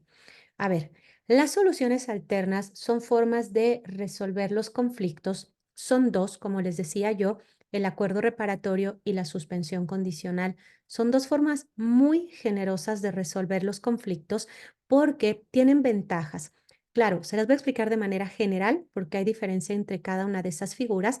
Ya lo verán luego en su clase especializada, pero nos permiten, uno, que se cumpla con una reparación integral. O sea, estas figuras garantizan que sí se le cumpla con una reparación integral a la víctima, lo cual es muy bueno. Por el otro lado, si el imputado cumple con esa reparación integral y en algunos casos algunas condiciones, al final esto tiene una consecuencia de extinción de la acción penal, lo cual es equiparable a una sentencia absolutoria. siendo una figura bien generosa, porque la víctima recibe su reparación integral, el imputado no termina con antecedentes penales, que es una cuestión que a muchos imputados les preocupa muchísimo, y permite pues que el conflicto se resuelva. Algo que es importante que sepan ustedes es que no cualquier delito puede ir a una solución alterna. Les pongo un ejemplo, un homicidio doloso sería imposible, un secuestro imposible, un feminicidio imposible. Cada una de estas figuras tiene candados y hay elementos, pues delitos para los cuales es aplicable alguna de ellas, delitos para los que puede aplicar, puede ser procedente ambas, pero eso ya lo tenemos que analizar de manera sumamente casuística porque cada figura pues tiene sus requisitos de procedibilidad, pero sí es importante que sepan que no para todos los delitos es posible. Por ejemplo, un fraude sí permitiría solución alterna, unas lesiones que tardan menos de 15 días, inclusive más de 15 días en sanar y que no ponen en riesgo la vida, podría. A la mejor hasta lesiones que pongan en riesgo la vida, violencia familiar es viable, un robo es viable, dependiendo ahí ya algunas características, etcétera. Y son figuras, les decía yo, súper generosas para resolver el conflicto, por lo que ya les dije. Obviamente aquí, bueno, ya hay luego todos sus lineamientos particulares, pero de manera general, esas son las soluciones alternas. Tercer columna, los conocidos como MASC. ¿Qué son? Son los mecanismos alternativos de solución de controversias. Repito, mecanismos alternativos de solución de controversias.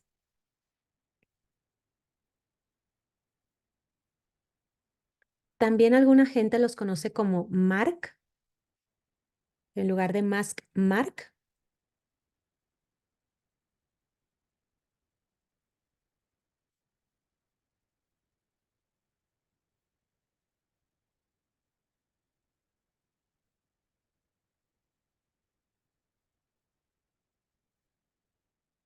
¿Qué significa? ¿Por qué algunos le llaman MARC? Porque bueno, ahí también hay un tanto de debate si el nombre correcto es mecanismos alternativos de resolución o de solución y si deben de ser conflictos o controversias. Entonces ahí, bueno, algunas personas van a ver que les dicen MASC, otros MARC y hay, bueno, pues diferentes corrientes, ¿no? Sobre cómo se les deben de denominar. Esto es el trabajo especializado que hacen nuestros facilitadores. Y aquí vamos a encontrar tres figuras: mediación, conciliación y junta restaurativa. Por favor, no me confundan los MASC con las soluciones alternas. Muchísima gente las confunde. Una cosa es la solución, otra cosa es el mecanismo alternativo. Bueno, estas figuras no las van a encontrar reguladas en el Código Nacional de Procedimientos Penales, sino que tienen su ley especializada en la materia. Y estas figuras las van a encontrar reguladas en la Ley Nacional de Mecanismos Alternativos de Solución de Controversias en Materia Penal. Repito, en la Ley Nacional de Mecanismos Alternativos de Solución de Controversias en Materia Penal. Es larguísimo el nombre, por eso les decimos MASC. Es más fácil, ¿no? Ah, no, pues vete un MASC o vete a justicia alternativa, es lo que también conocemos como justicia alternativa. A ver, yo digo que esta es la parte romántica del sistema de justicia y lo digo de manera muy respetuosa, porque si algo yo tengo es que creo mucho en los MASC. Crean en ellos, por favor. Es un problema bien grande que tenemos en la práctica. Abogados que dicen, no, hombre, eso no sirve de nada, no, no vayas, no, nada más vas a perder tiempo. Malinforman a la víctima y al imputado del uso de estas figuras. Y la verdad es que yo se lo digo por lo menos en mi práctica, la verdad es que en el despacho nos han servido muchísimo.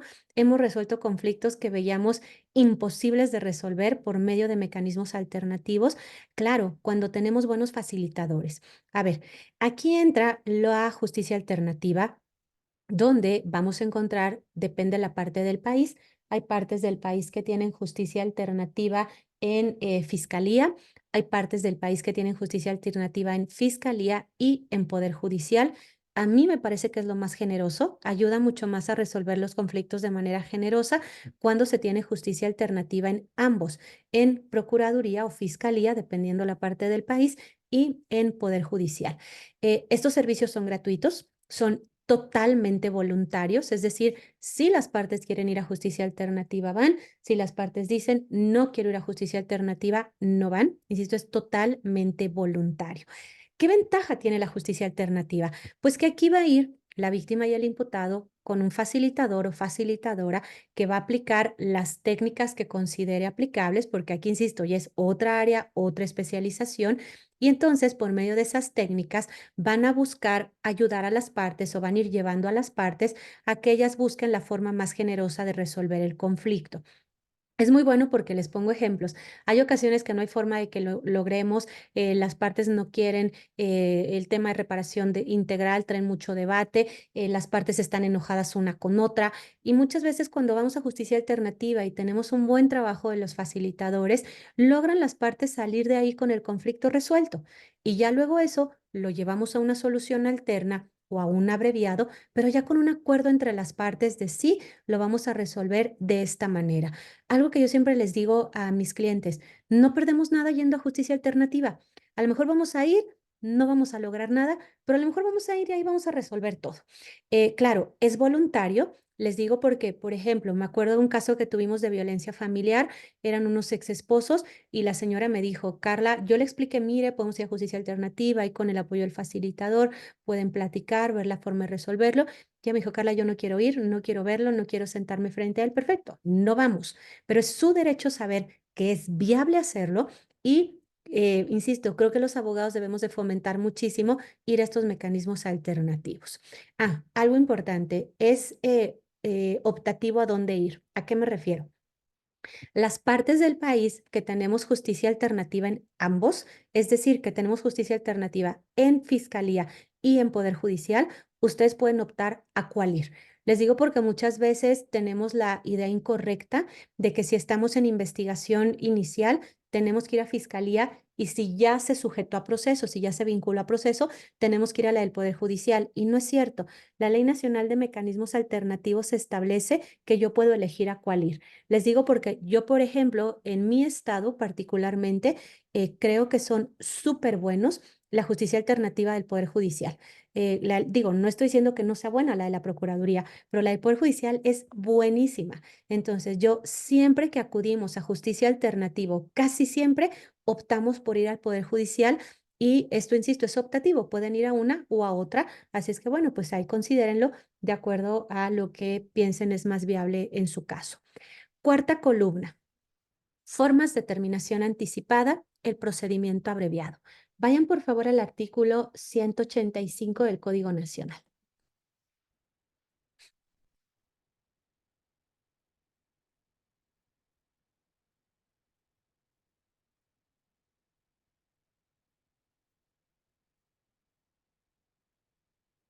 Quizá les llame la atención que diga formas y luego ven una, pero bueno, en estricto sentido, si ya están viendo el 85, verán que el propio 85 está en plural.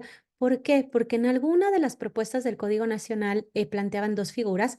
Afortunadamente al final se quedó nada más una, sin embargo se quedó el formas.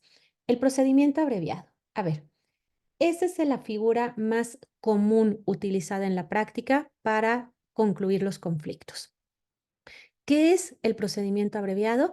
El procedimiento abreviado básicamente es una negociación de la pena.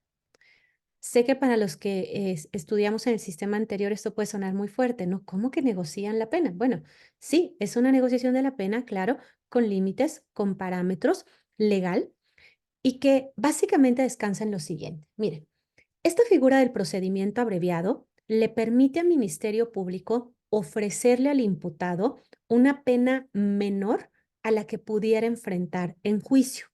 Hay parámetros, ¿eh? No es que le ofrezca lo que se le antoje, hay parámetros para ello. Entonces, le puede ofrecer una pena menor a la que pudiera enfrentar en juicio y esta figura al final es un ganar-ganar para todos.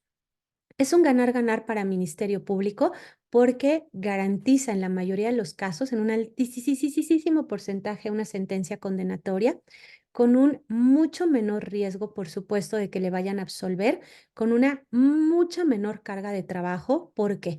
Porque si va a juicio, Pues en juicio tienen que venir sus testigos, sus peritos, sus policías, ahí hacerle preguntas para que el juez conozca la información, la defensa tiene derecho a hacerle preguntas también, luego resulta que los testigos no llegan a juicio o el perito pues se pone nervioso, no da la información correcta. Tenemos que batallar con técnicas de litigación oral, que si el interrogatorio, el contra, las objeciones, días de audiencia, riesgo de una sentencia absolutoria, y en el abreviado no. En el abreviado, esta figura es una audiencia muy pequeñita, de 45 minutos, una hora, varía el caso, pero más o menos eso dura. Una audiencia donde el imputado acepta su responsabilidad, una audiencia donde el Ministerio Público básicamente oralmente le aporta al juzgador la información de la carpeta de investigación y con eso se dicta una sentencia condenatoria. ¿Qué ventaja tiene el imputado? Ya les decía yo, pues que le van a ofrecer una pena menor que la que pudiera tener en juicio y eso inclusive a veces le permite optar por algún beneficio y por lo tanto quedar en libertad inmediata. A veces sí, a veces no, claro, ya ahí depende del delito, depende de la pena, básicamente de la pena y de las condiciones del imputado. Pero al final es un ganar-ganar para todos y también, por supuesto, para la víctima, para que se pueda acceder a esta figura, se le tiene que garantizar su reparación integral. Esta figura es súper común en la práctica y, claro, insisto, trae pues todas las ventajas que ya platiqué. Bien, ¿dudas o preguntas de estas 4 columnas antes de que vaya a las 2 siguientes? ¿Alguna pregunta de estas 4 columnas y de estas principales figuras que conforman nuestro actual sistema de justicia? ¿No? ¿Seguro? Bueno, quinta columna, los procedimientos especiales. A ver, estos procedimientos especiales en la práctica son súper poco comunes de ver. Son 3 procedimientos especiales: el procedimiento para pueblos y comunidades indígenas, el procedimiento para personas jurídicas y la figura de la acción penal por particular. Ojeen su código a partir del artículo 420.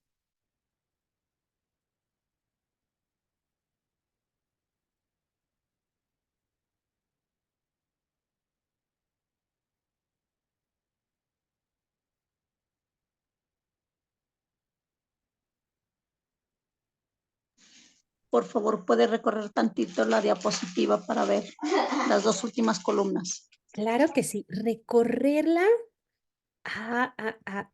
Híjole, no puedo recorrerla como tal porque en mi pantalla me está mostrando la pantalla completa.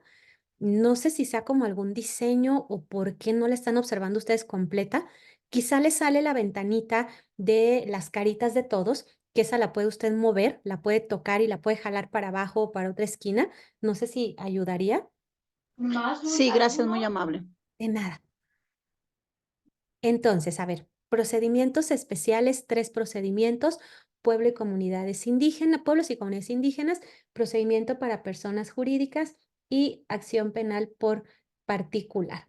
Si ya están hojeando su código, a partir del artículo 420 van a ver que tenemos reguladas estas figuras. Y gracias, es cierto lo que dice la licenciada Claudia, también puede minimizar donde tiene todas las caritas de nosotros para que le pueda verla más completa. Estas 3 figuras, si lo notan ustedes, están reguladas en súper poquitos artículos. Eso se ha criticado un poquito en la práctica porque a veces cuando se llegan a observar es como de pronto hay momentos donde dicen, oye, ¿aquí qué hace uno? Pero bueno, finalmente te remiten al resto del Código Nacional, donde ahí supletoriamente puedes llevar a cabo el cómo determinar, aplicar el resto del Código Nacional. Déjenme explicarles estas figuras de forma genérica. Les decía yo, son súper poco comunes en la práctica, pero súper poco comunes.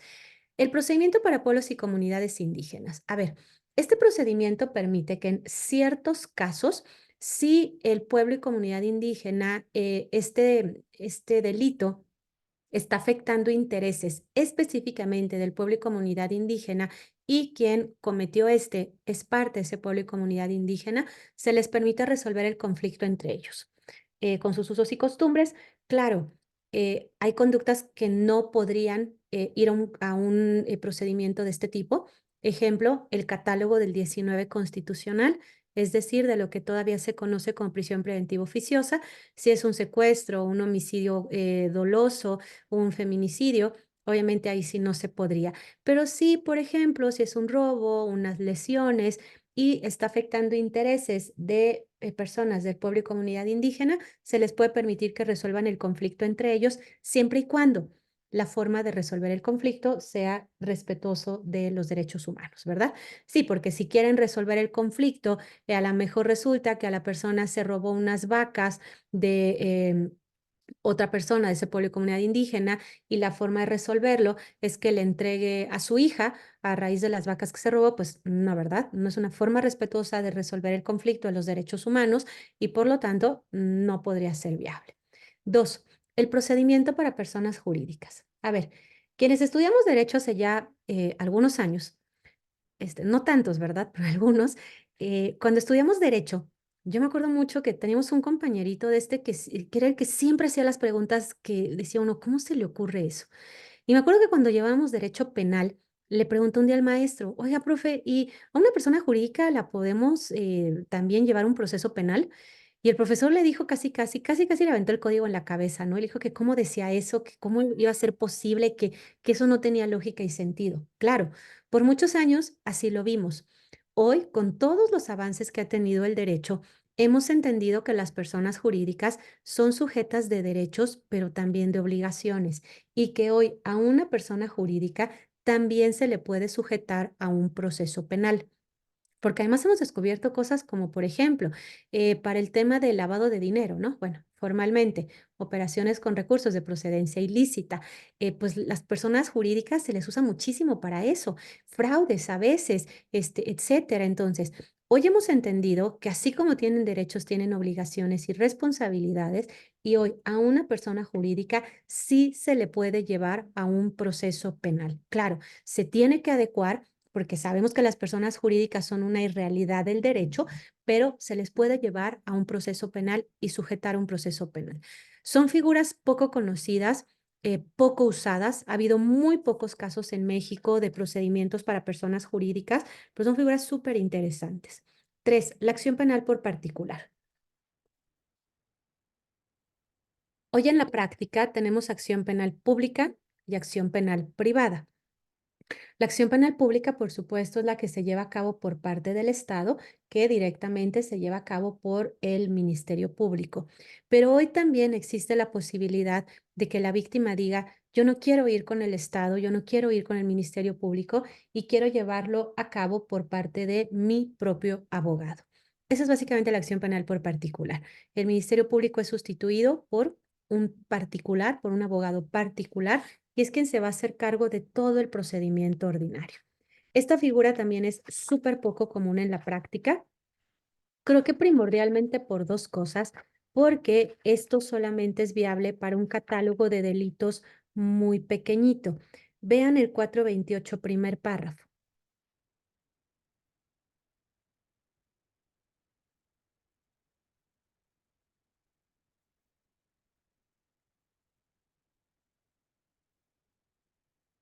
Cuatro veintiocho primer párrafo.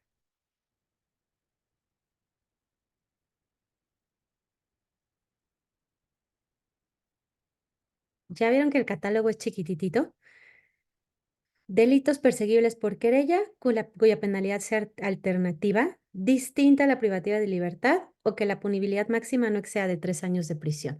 Realmente son delitos que incluso muchas veces forman parte de la tasa negra porque son afectaciones muy mínimas y son casos en los que muchas veces la gente dice, como digo yo en la jerga, sale más caro el caldo que las albóndigas. Dice, no, pues sí, ya ni modo, me afectó, pero pues me va a salir más caro, voy a perder más tiempo del trabajo, yendo a que esto se persiga, buscando un abogado que lo haga y ahí se queda. El catálogo es muy chiquitito y de ahí que es muy poco común ver acciones penales por particulares. Punto número dos, claro, aquí el abogado muchas veces pondera, a ver, de aventarme yo solo la investigación con mis herramientas a que mejor presentemos la querella y esto tenga yo el apoyo del Estado para hacer la investigación, judicializarlo, pues mejor el apoyo del Estado. Entonces es una figura que si bien es interesante, es rarísima en la práctica. Finalmente, tercer columna, formas de terminación de la investigación. A ver, La investigación se puede concluir por varias figuras. Punto número 1, los criterios de oportunidad. Esta figura también, desafortunadamente, no la estamos usando mucho en la práctica. Y digo desafortunadamente porque creo que nos serviría muchísimo para fomentar, disminuir cargas de trabajo, audiencias, y en realidad, insisto, es muy poco usada. El criterio de oportunidad es una facultad discrecional del Ministerio Público. Repito, es una facultad discrecional del Ministerio Público. O sea, si el Ministerio Público quiere entregar el criterio de oportunidad, lo entrega. Si no, no. Y básicamente es una figura donde el Ministerio Público dice, yo sí tengo elementos suficientes para ir en tu contra. Pero al momento en el que tú estás bajo un supuesto del artículo 256, ahora les explico algunos de ellos. Yo voy a preferir otorgarte este criterio de oportunidad y que tú tengas un beneficio. Esto es equiparable a no llevar a cabo el ejercicio de la acción penal a raíz de que aplica alguno de estos supuestos. Quizá muchos de ustedes ubiquen esta figura por el caso Lozoya. En el caso Lozoya, por lo menos lo que vimos en las noticias, porque yo no he leído la carpeta de investigación ni visto las audiencias, pero de acuerdo a lo que nos dijeron en las noticias, se otorgó un criterio de oportunidad para él porque él dio información para perseguir a otras personas por delitos más graves. Este es uno de los presupuestos de criterio de oportunidad. Ojo, no es el único. Lo resalto porque muchas veces decimos criterio de oportunidad, testigo colaborador, y no. Aplican otros, que ahorita les voy a dar algunos ejemplos. Entonces, claro, este es uno de ellos, ¿no? Yo te estoy persiguiendo por un delito, pero me das información para perseguir algún delito más grave. Y entonces, claro, luego tienes que venir a juicio para dar esa información, pero yo te voy a dar un beneficio, que es el criterio de oportunidad, es decir, no voy a llevar a cabo el ejercicio de la acción penal en tu contra.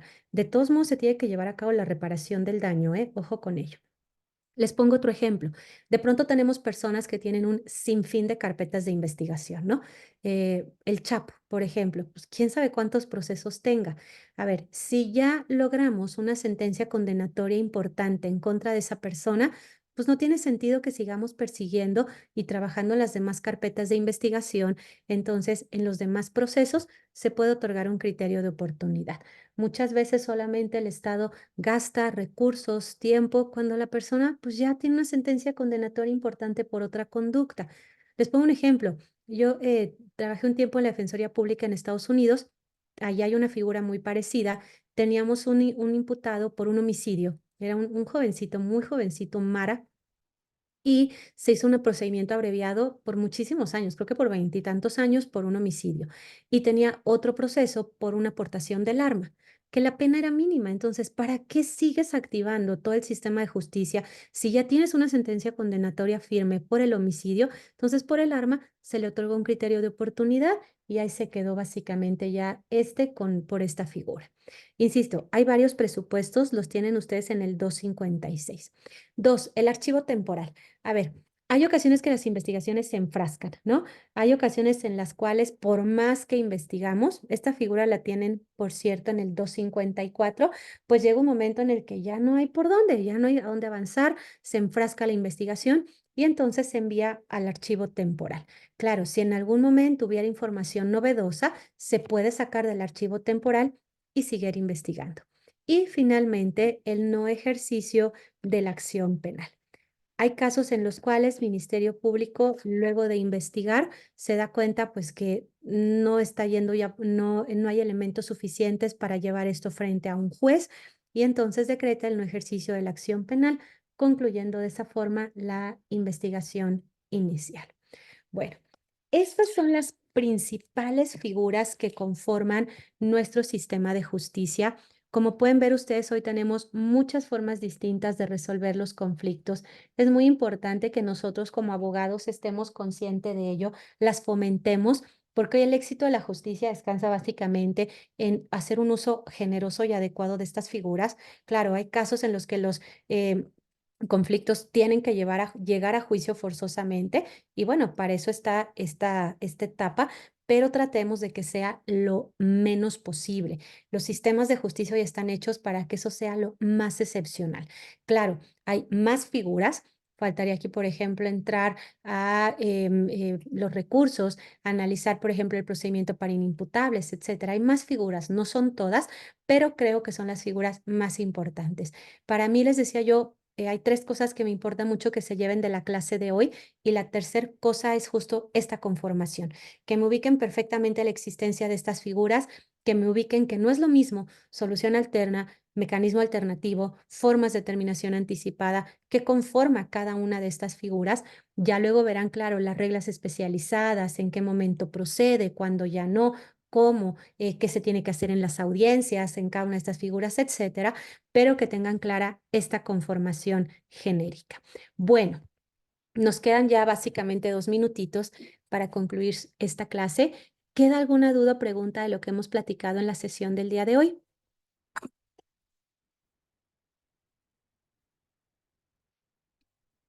¿Dudas? De mi, Se fue bien rápido el de, tiempo. de mi Ma- parte no, doctora. Muchas gracias. Muchísimas gracias, Ha explicado Gaby. muy bien. Gracias, qué amable.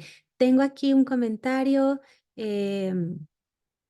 Muchísimas gracias, licenciada Conde. Le agradezco mucho sus palabras. Al contrario, el honor y el gusto es mío. ¿Queda alguna otra duda o pregunta? Recuerden, por favor, que la sesión de la siguiente clase va a cambiar el horario, nada más para que estén ustedes conscientes de ello. Les agradezco mucho que me hayan permitido cambiar el horario, es porque tengo una conferencia antes, entonces terminando la conferencia, luego me voy a conectar con ustedes. Ahí está el tiempo ya todo previsto para ello. Nada más no se les vaya a olvidar que es un horario diferente. Bueno, creo que ya no tengo dudas o preguntas. Le agradezco mucho al CUT, gracias a ustedes y que tengan un excelente resto de domingo. Gracias, licenciada Liliana. Que estén muy bien. Buena tarde. Descansen. Adiós, cuídense. Bye. Gracias. Cuídense. Buena tarde. Muchas gracias. Gracias a ustedes.